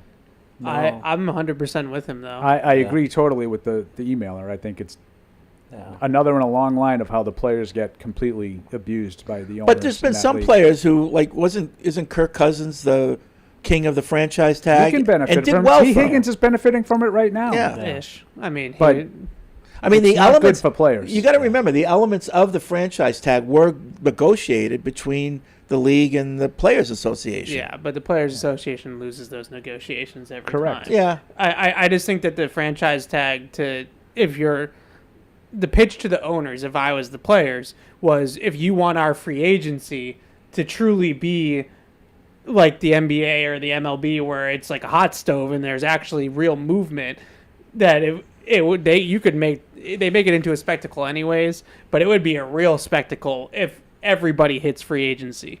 And T. Higgins was going to be a free agent, and Trey Smith was going to be a free agent, and Ronnie Stanley was going to be a free agent, and like right on down the line. Now you're actually having some real players move. But see, the thing is, we're looking at this right now from the current Patriots perspective. The fact that right now the salary cap going up allows teams to re-sign more of their players, I think, isn't that a good thing? Like, isn't it good if you're a fan of a team and your team's doing well and you have to keep those players, to keep that, continuity with your fandom and the players on the team? Yeah. We hate it now because we don't have those players. Right. But if we were, the Eagles or one of these teams at the top, we'd be like, great. Now we can re-sign more of our guys and keep the band together. Right, but I would just say that on the flip side of that is like the NBA, which right now is the king of player movement. Sure. And they're the number one story Super Bowl week because Luka Doncic just got traded from the Mavs to the Lakers. No, I get it. And stuff like that. It's always exciting, but the players don't like it. Yeah. I mean, it's pretty simple. The players don't like the franchise tag. Right. And the NBA, to use Evan's thing, the comp is the bird rights. So the player has the choice. I can take more to stay with my team if I want to, but I still have the ability to be a free agent if I want to leave. Yeah. Mm-hmm. That's player power. Yeah. Now, you could argue that the NBA players have too much power. It went a little bit too far the other way. So many guys make so much money in that league that, in my opinion, can't play. The NFL is filled with really, really good players that would kill for an NBA salary. It's got to be one of the biggest bargaining chips that the NFLPA would go after, trying to get to 18 games. I mean, like if they could try to get it into the negotiation, it's the biggest think they worry piece, so much about things that don't matter, like OTA practices and stuff like that. That ends up kind of not being big nothing burgers. They're like the epitome of the Seinfeld episode with Jackie Childs. And it's like, we're going to get this, we're going to get this, we're going to get this. We're going to give you free coffee. I'll take it. That's the NBA players. The NFL players. 100%. I just feel like it's disappointing for fans, and maybe Fred's right. Maybe some of it's because we're in the position that we're in here. But it's disappointing to fans when you get to free agency and, like, Cam Robinson is like the best tackle available, and there's really no receivers available, and it's just not as fun. Like, it would be way more fun if this was like an actual time where you could sign, in the NBA every offseason, some mega star is moving teams. Like that is more exciting. I see both sides. Jeremiah writes in, and I don't know if this is true or not, but he said Devontae Adams just got released by the Jets. That is true.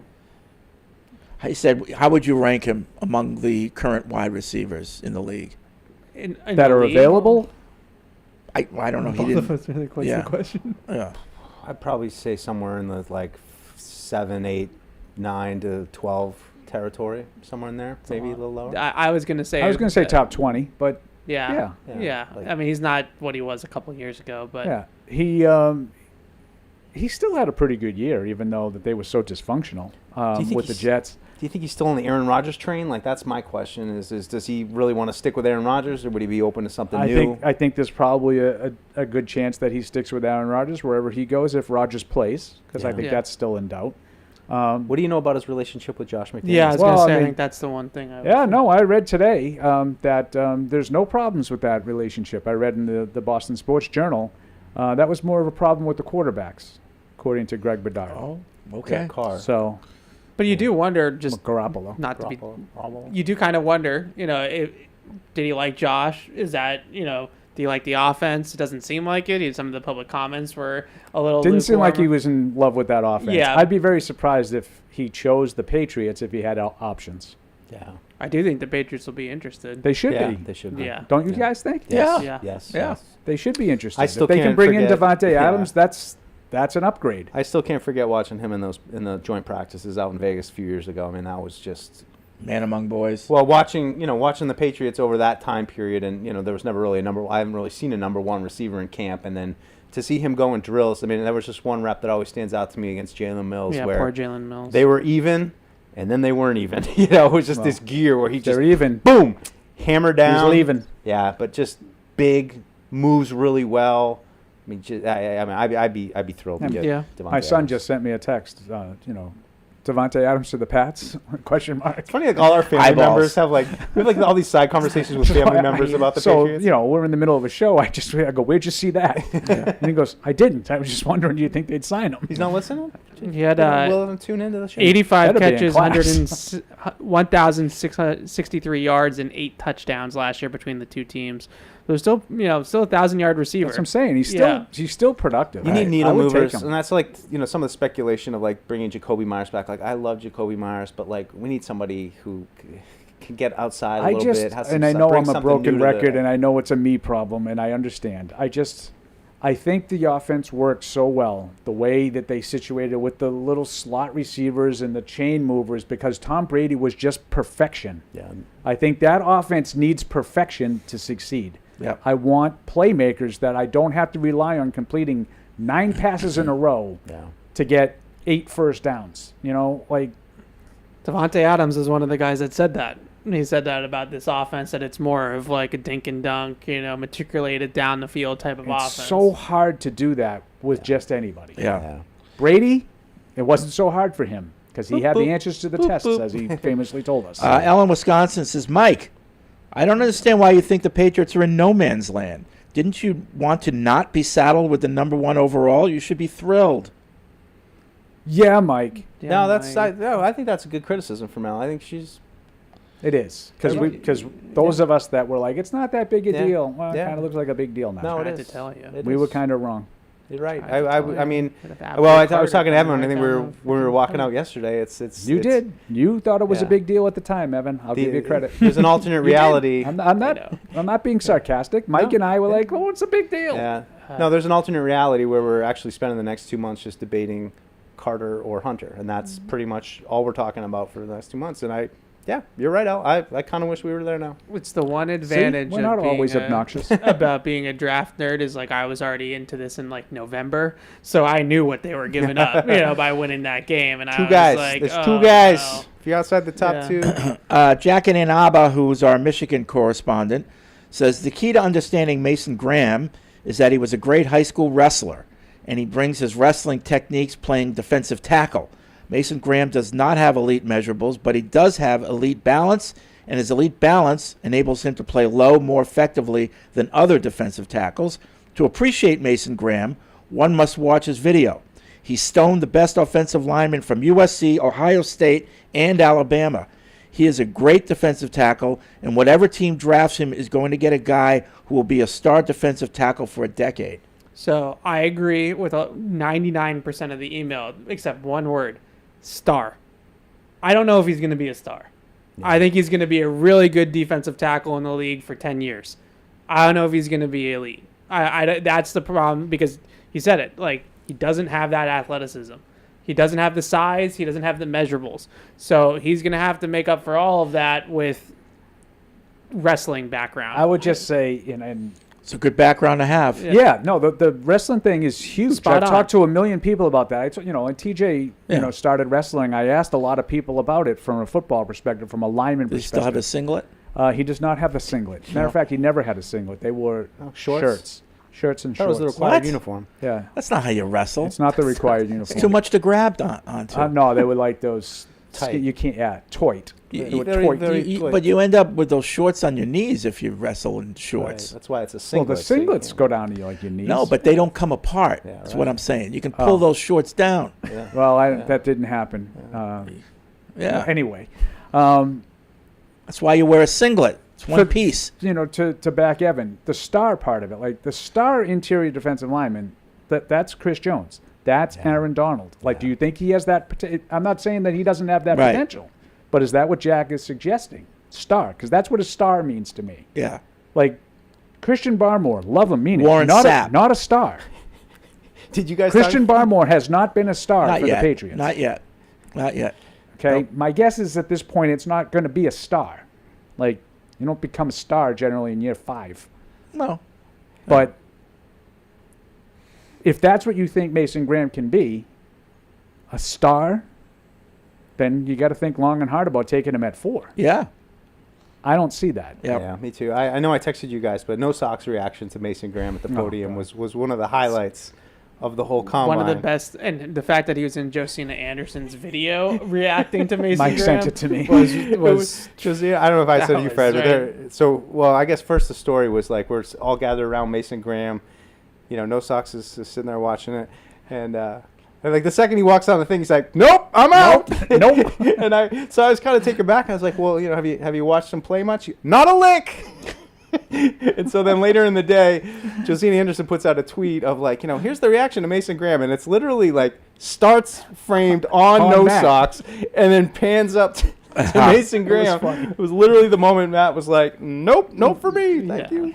So Devontae Adams apparently wants to play on the West Coast. All right, So never mind. that was Ian Rappaport just now. So Like, I mean, Chargers. I just can't imagine he would Chargers say is a good call. Patriots if he had options. Yeah. Chargers is a good call. That would make a lot of sense. Chargers, yeah, could see that. Travis in West Virginia. I'm not trying to make fun, but I'm perplexed by the way Evan pronounces words like important, certain, ridden, Milton, and Thornton. That's how you say it. Yeah.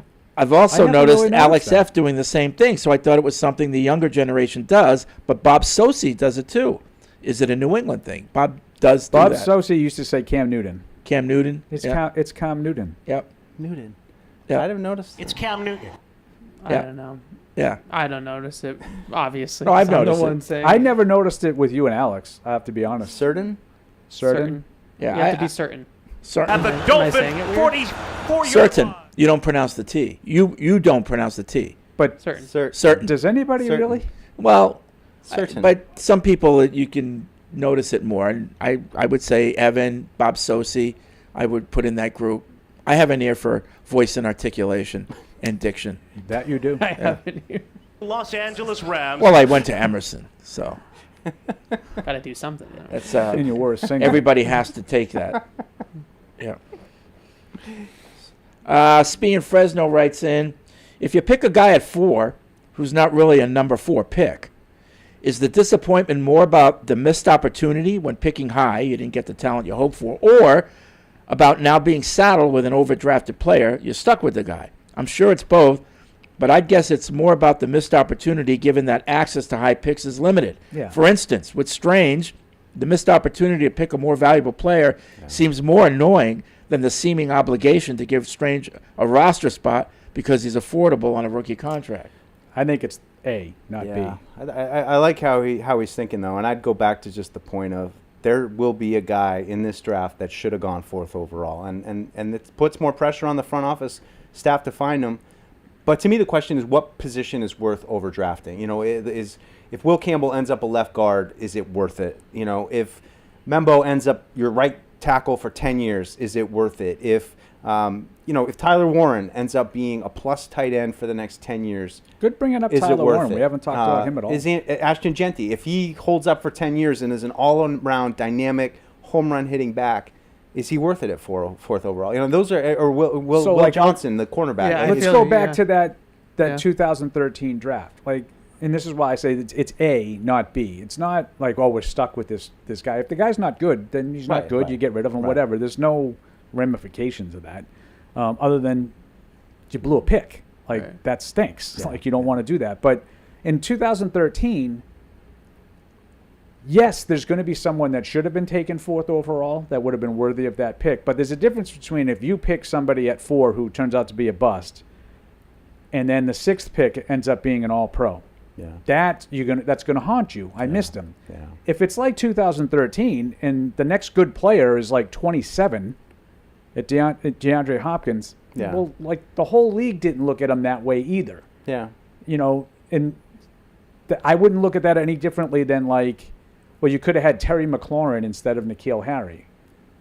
Like, yeah, 2 rounds later, no one else thought McLaurin was going to be as good as he is either. Yeah. You know, it's the guys that were taken. You know, it's Cole Strange instead of Trent McDuffie. Yeah. That's a missed opportunity. You traded out of a spot with an all-pro caliber cornerback got taken, and you needed a corner, and you didn't take him. That you lament. But if there's just no good players in the first round, I think that's easier to stomach in a weird way. I'd like to rattle off those players. Like I feel like it's a question of, would you rather just hit it down the fairway with like a high floor player that you know this guy's going to play in the league? I don't know if it's going to be a star level, but Tyler Warren's going to be a good tight end in the NFL. Is he going to be Rob Gronkowski? Probably not, but he's going to be a good tight end in the NFL. Or would you rather take a chance on one of the traits guys like a Michael Williams, like a Shamar Stewart, one of these pass rushers that have all the raw measurables but don't necessarily have the production in college? Yeah. And that's good debate. That is, to me, is this draft right now for the Patriots, and I don't envy the position that what would they're you in. rather do? I would probably, for the Patriots right now, I would probably take the safer pick. Yep. Because you too? Yeah. I think the same thing. That's what they need right now. You're not in the position to be like, hey, let's take a swing. If it doesn't work out, oh well, we've got other talented guys. And that's what's appealing to me. I think you take a guy like that. If Tyler Warren ends up being your tight end for 10 years, and no, he's not Gronk, but he's a really good. Is anyone? I mean, and then you're right though, Paul. I like your point of.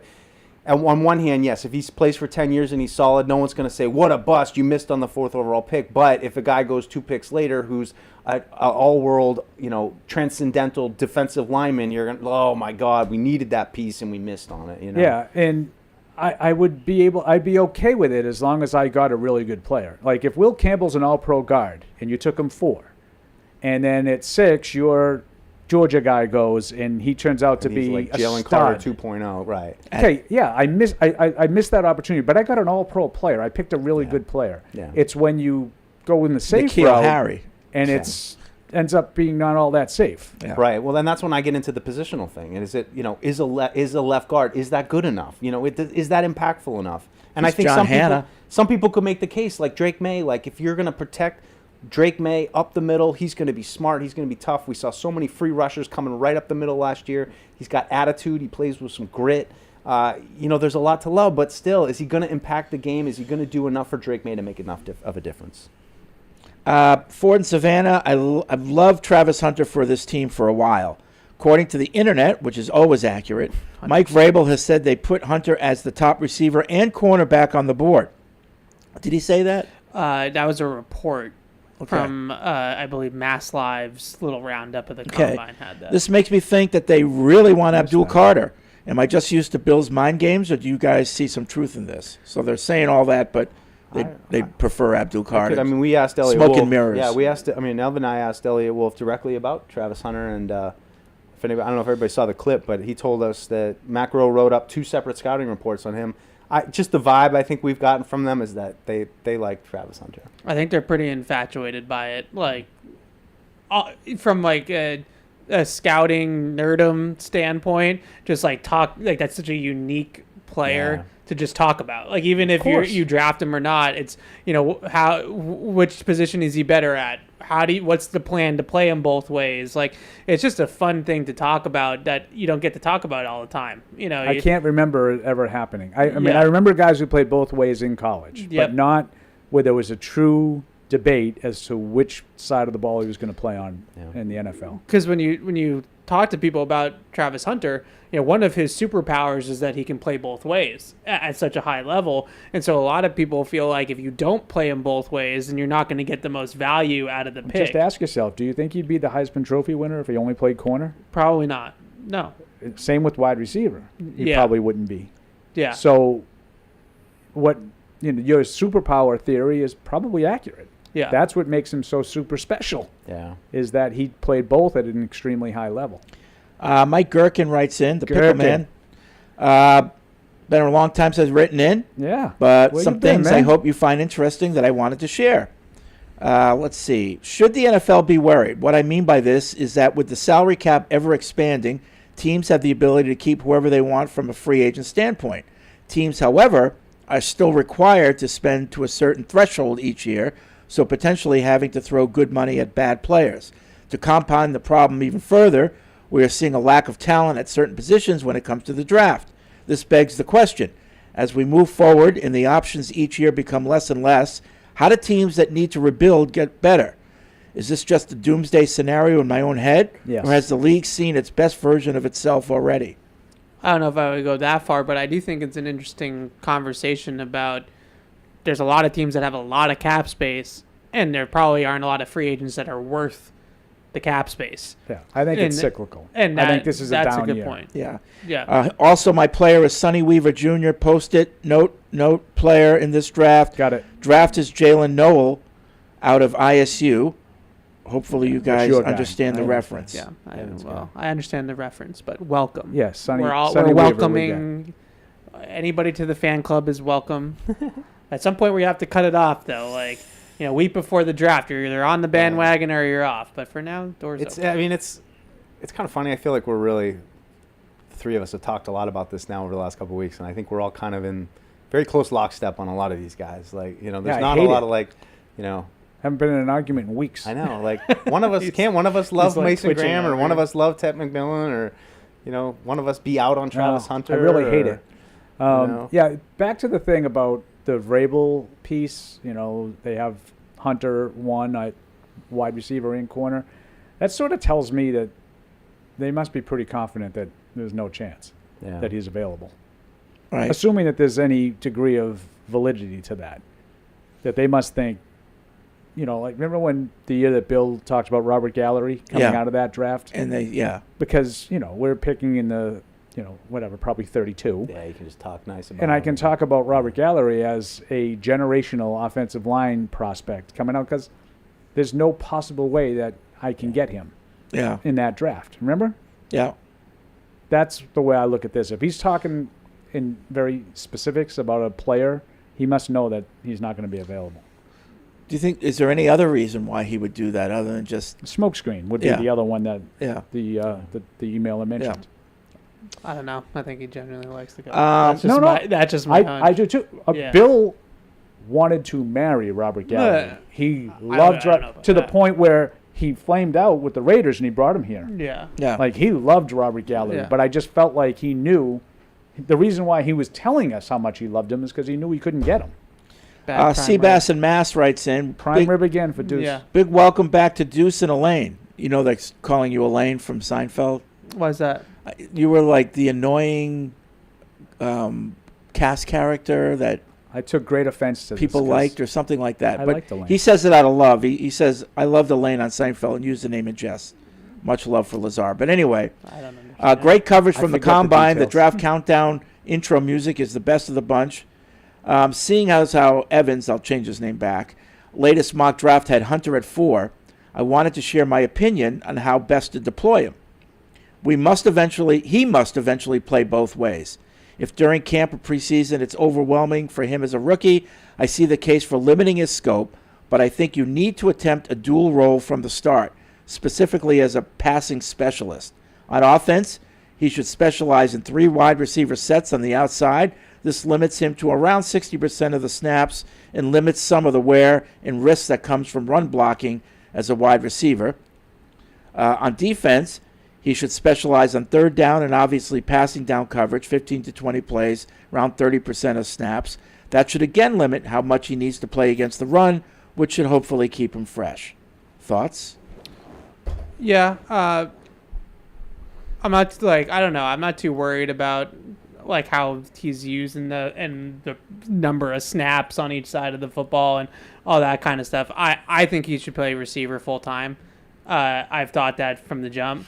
I think that's the position that he's the most valuable at. I think that's the position he's best at in terms of just overall talent. I think Andrew Berry from Cleveland said it perfectly. When you have a guy that has that kind of play speed and ball skills, you don't want him to touch the ball 10 times a game. You want him to touch it maybe once if he picks picks a pass off or something like that on defense. I take 17 picks. It doesn't really make much sense. So how much he plays corner, I think, is more about, okay, we've established that you're receiver, you're good at receiver. Mm-hmm. If we add corner, how realistic is it for us to play you 10 to 15 snaps on defense?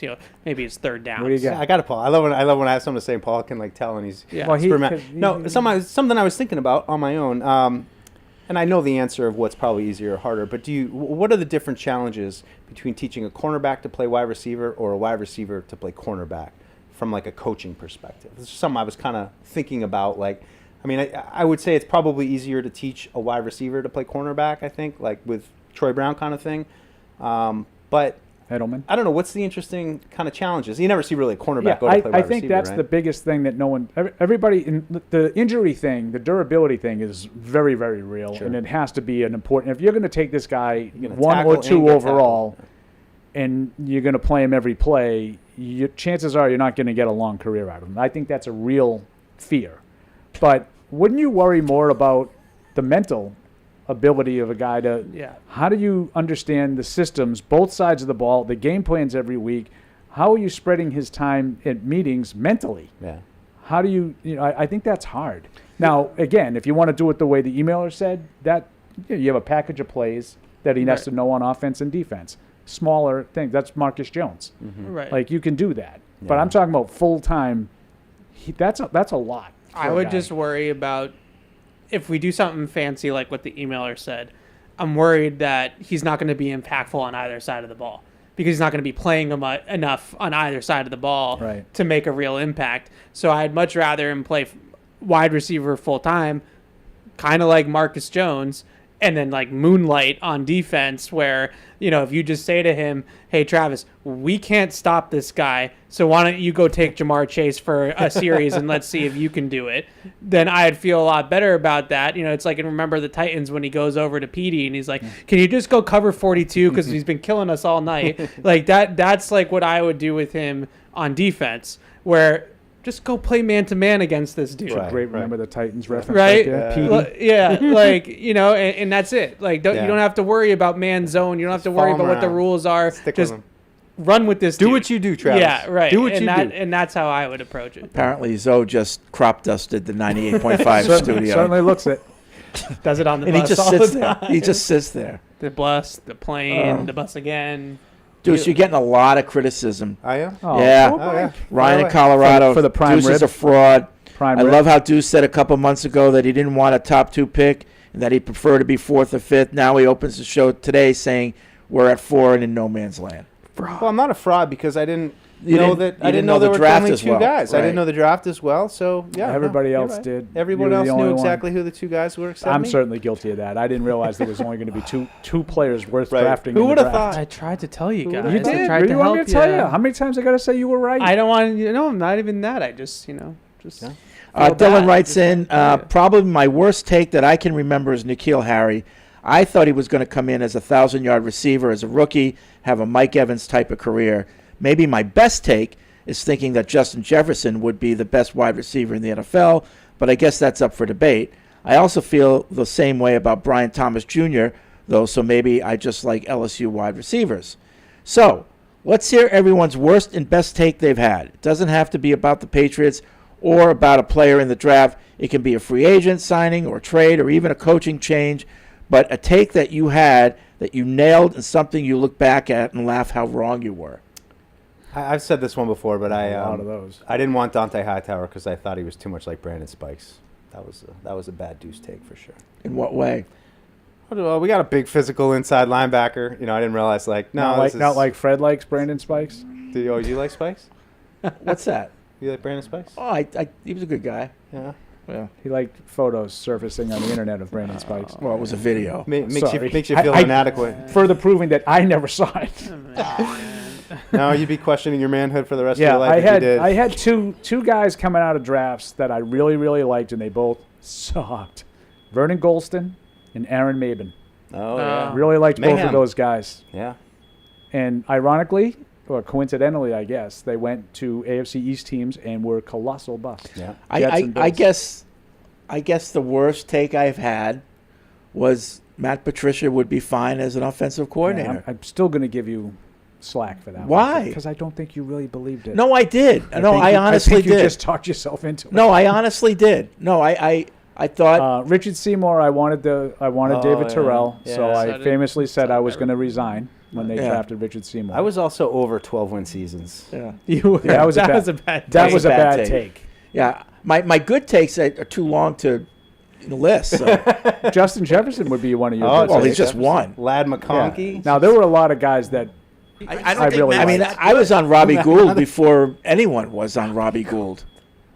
There were a lot of guys that get drafted that I've liked over the years, and they turn out to be really good players. But that's boring. It's more fun to talk about the guys like Vernon Gholston. Yeah. Like I was all in on Vernon Gholston. I mean, the list of guys are just too long. No, but honestly, you're wrong. I know you want to give me yeah. slack, but I don't know why. I honestly believe Because that. I really don't think that you did. Well, I'm telling you, I did. No, but I think you're being magnanimous. No, I'm not. I was wrong. I was wrong. I was wrong.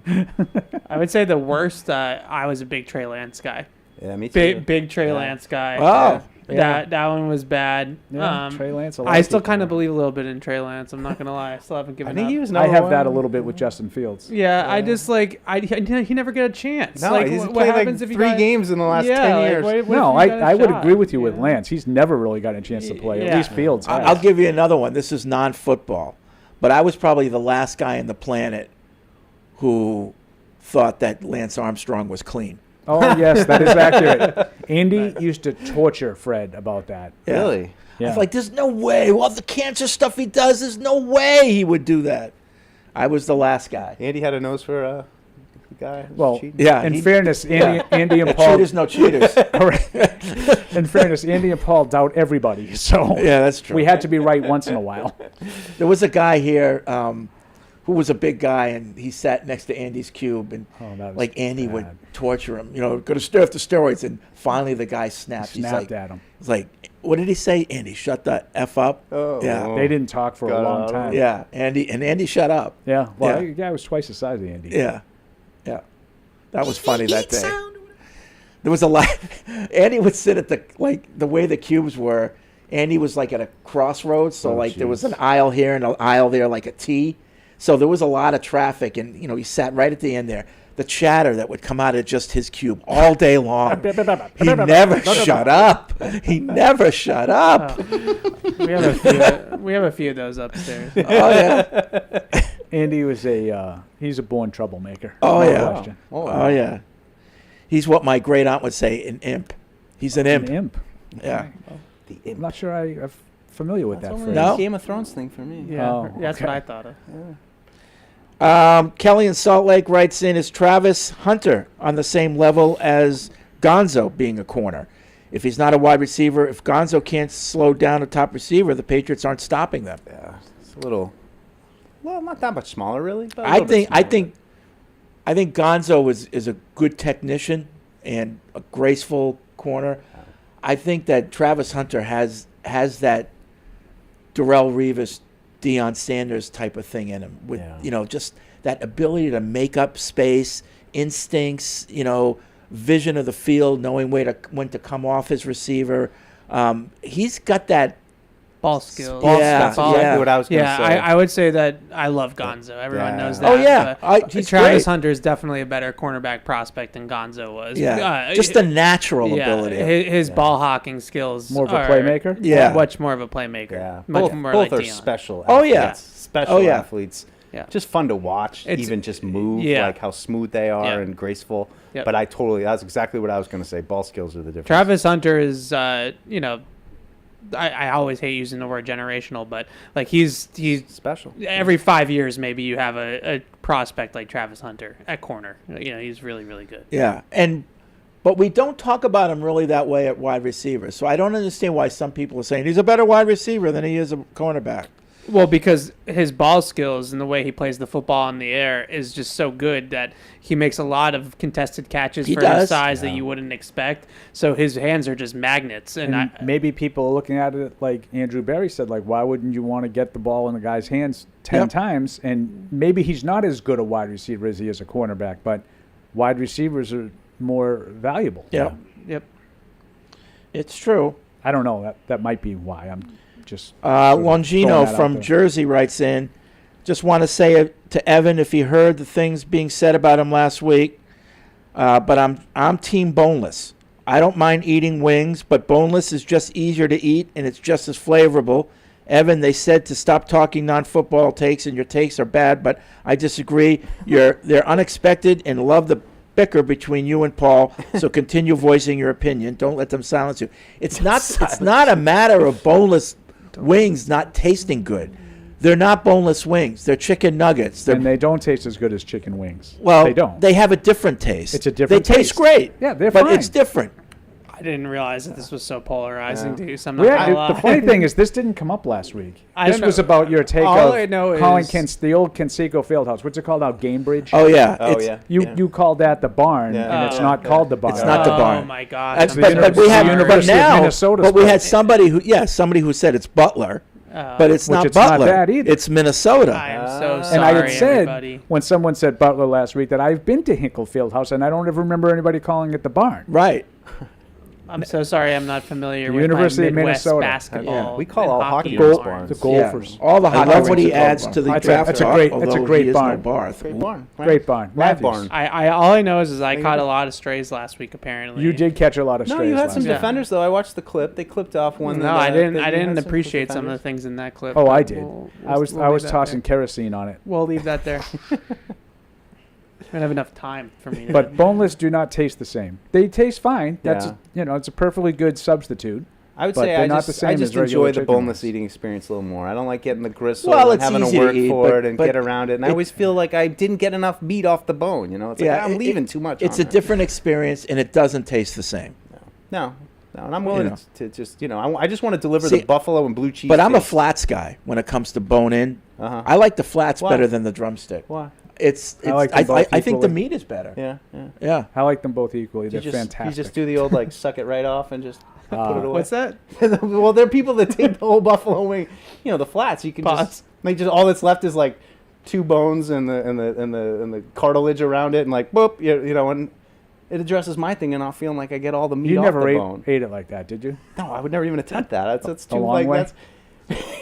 Well, Very some people just proud of pull it myself, right out, sucking right, them and off. then they just pop, no problem. Then it's like a boneless tender. That whole. We'll end the show with I'm a child, I know. We'll end the show with another Will Campbell arm length email. This is from Ron. Oh, wait a minute. I got to go to Eldred. He's been holding on. geez. I'm sorry. Sorry, Eldred. Let me get to you. North What's Car- up, Eldred? North Carolina. Oh, Good job, Fred. My bad. He didn't hold on. My bad. Pulled over. You did say you were going to end the show. Yeah. Ron in Conway, New Hampshire. In short, I say I was distraught about Campbell's arm length. That's an understatement. However, being that I work in a machine shop every day and use every measuring device known when I'm not giving with my band, I don't know what that means. Maybe he's in a band to measure with. I literally measured the undersized measurements of Campbell. The difference of the league standards of 33 inches and Campbell's length is literally the thickness of a pencil erasure plus dimension thickness. Wow. Am I to believe that he's now undervalued or has lack of talent to do the job at left tackle? In my opinion, that's freaking crazy. As far as value, I'm not an economics major, but Jesus, he's valued just fine. I wish everyone would stop the negative nitpicking of him and draft him no matter if it's drafting for a need or not. We need to face the facts that free agents aren't coming here for various reasons until we start winning again. Just my opinion, and I'm a nobody. Thanks for listening. Welcome back, Evan and Deuce. You guys were great during the Combine. Thank you. I don't mean to, but like So is the need so great that you we just keep overlook on the explaining the arm length 4/8 of thing an over inch and and you over take again. them? I don't understand why people. If you think it's not an issue, then draft them. That's fine. But I don't understand why people can't figure this out. The league thinks it's an issue. The league at large. There's 6 guys out of how many of them? Your tweet that you had. 67, 9%. 67 guys have played a certain amount of snaps. 500. 6 have arms that are shorter than 33 inches. Yeah. Am I to believe that that's not an issue when it's that kind of a ratio?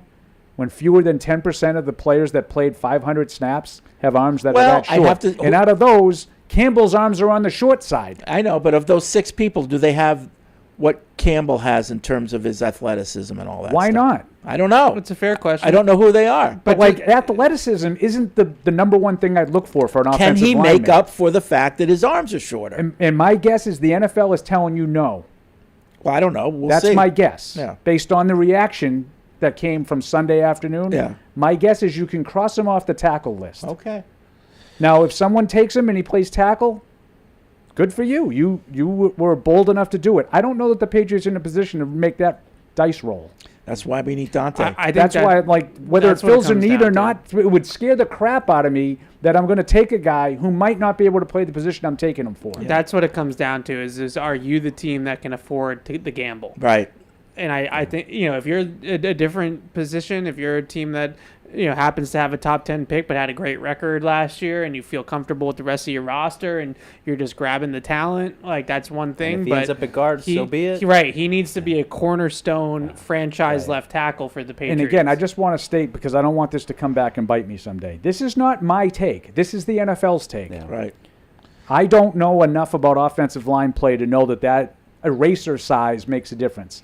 But evidently those that do know this stuff believe it does. Dan of Virginia and Michigan, of all the odd things that Fred and Paul have argued about, this almost argument with Paul saying Fred was right and Fred adamant that he was wrong is perhaps the most unexpected. It's unsettling, I would say. I still think you're being magnanimous. No, You played the role, as you often do on this show, of the beacon of hope. I know, but I was dead serious And it hurt about you. It came back and bit I was you. dead serious, and I was wrong. I can admit when I'm wrong. All right, that's going to be it for this edition of Patriots Unfiltered. We'll be back on Thursday. When is Catch 22 this tomorrow week? at noon. Back at And tomorrow. Barth is back? Barth is back. I He's don't know if recovered? I don't know if Did he's they make him recovered. walk back? I don't know if crushed he's it. alive. No, I know he's alive. So that's I don't going to be a know if big show tomorrow. Oh, The two man. of you wrapping Big up the show. combine? Wrap up the combine. Oh, my God. We haven't really talked about free agency a whole lot because we've just been all draft. So we'll have some free agency takes as well. What's Barth's worst take ever? Oh. I don't know. There's too many. Wow. Buffalo was done. I heard that Josh one last Allen. year. I would say Josh Okay. Allen. Yeah. He was never. Josh Allen stinks is a lot of people's A lot of worst- people in Yeah. New worst England. He also was And particularly. that's one of that I would put on the positive side, that I was on board the Josh Allen he wasn't a train big early. Josh Allen or a Lamar Jackson guy. Yeah, wasn't big on either one of those guys, and I tried to tell him. but, Okay. All right. Well, we'll look forward to Catch 22 on tomorrow, and we will see you on Patriots Unfiltered on Thursday. Thank you for downloading this podcast. Subscribe on Apple, Google Play, and everywhere else you listen. Like the show? Please rate and review us. Listener comments and ratings help keep us high in the podcast rankings so new listeners can find us. Be sure to check Patriots.com for more news and more podcasts. The world's original podcast.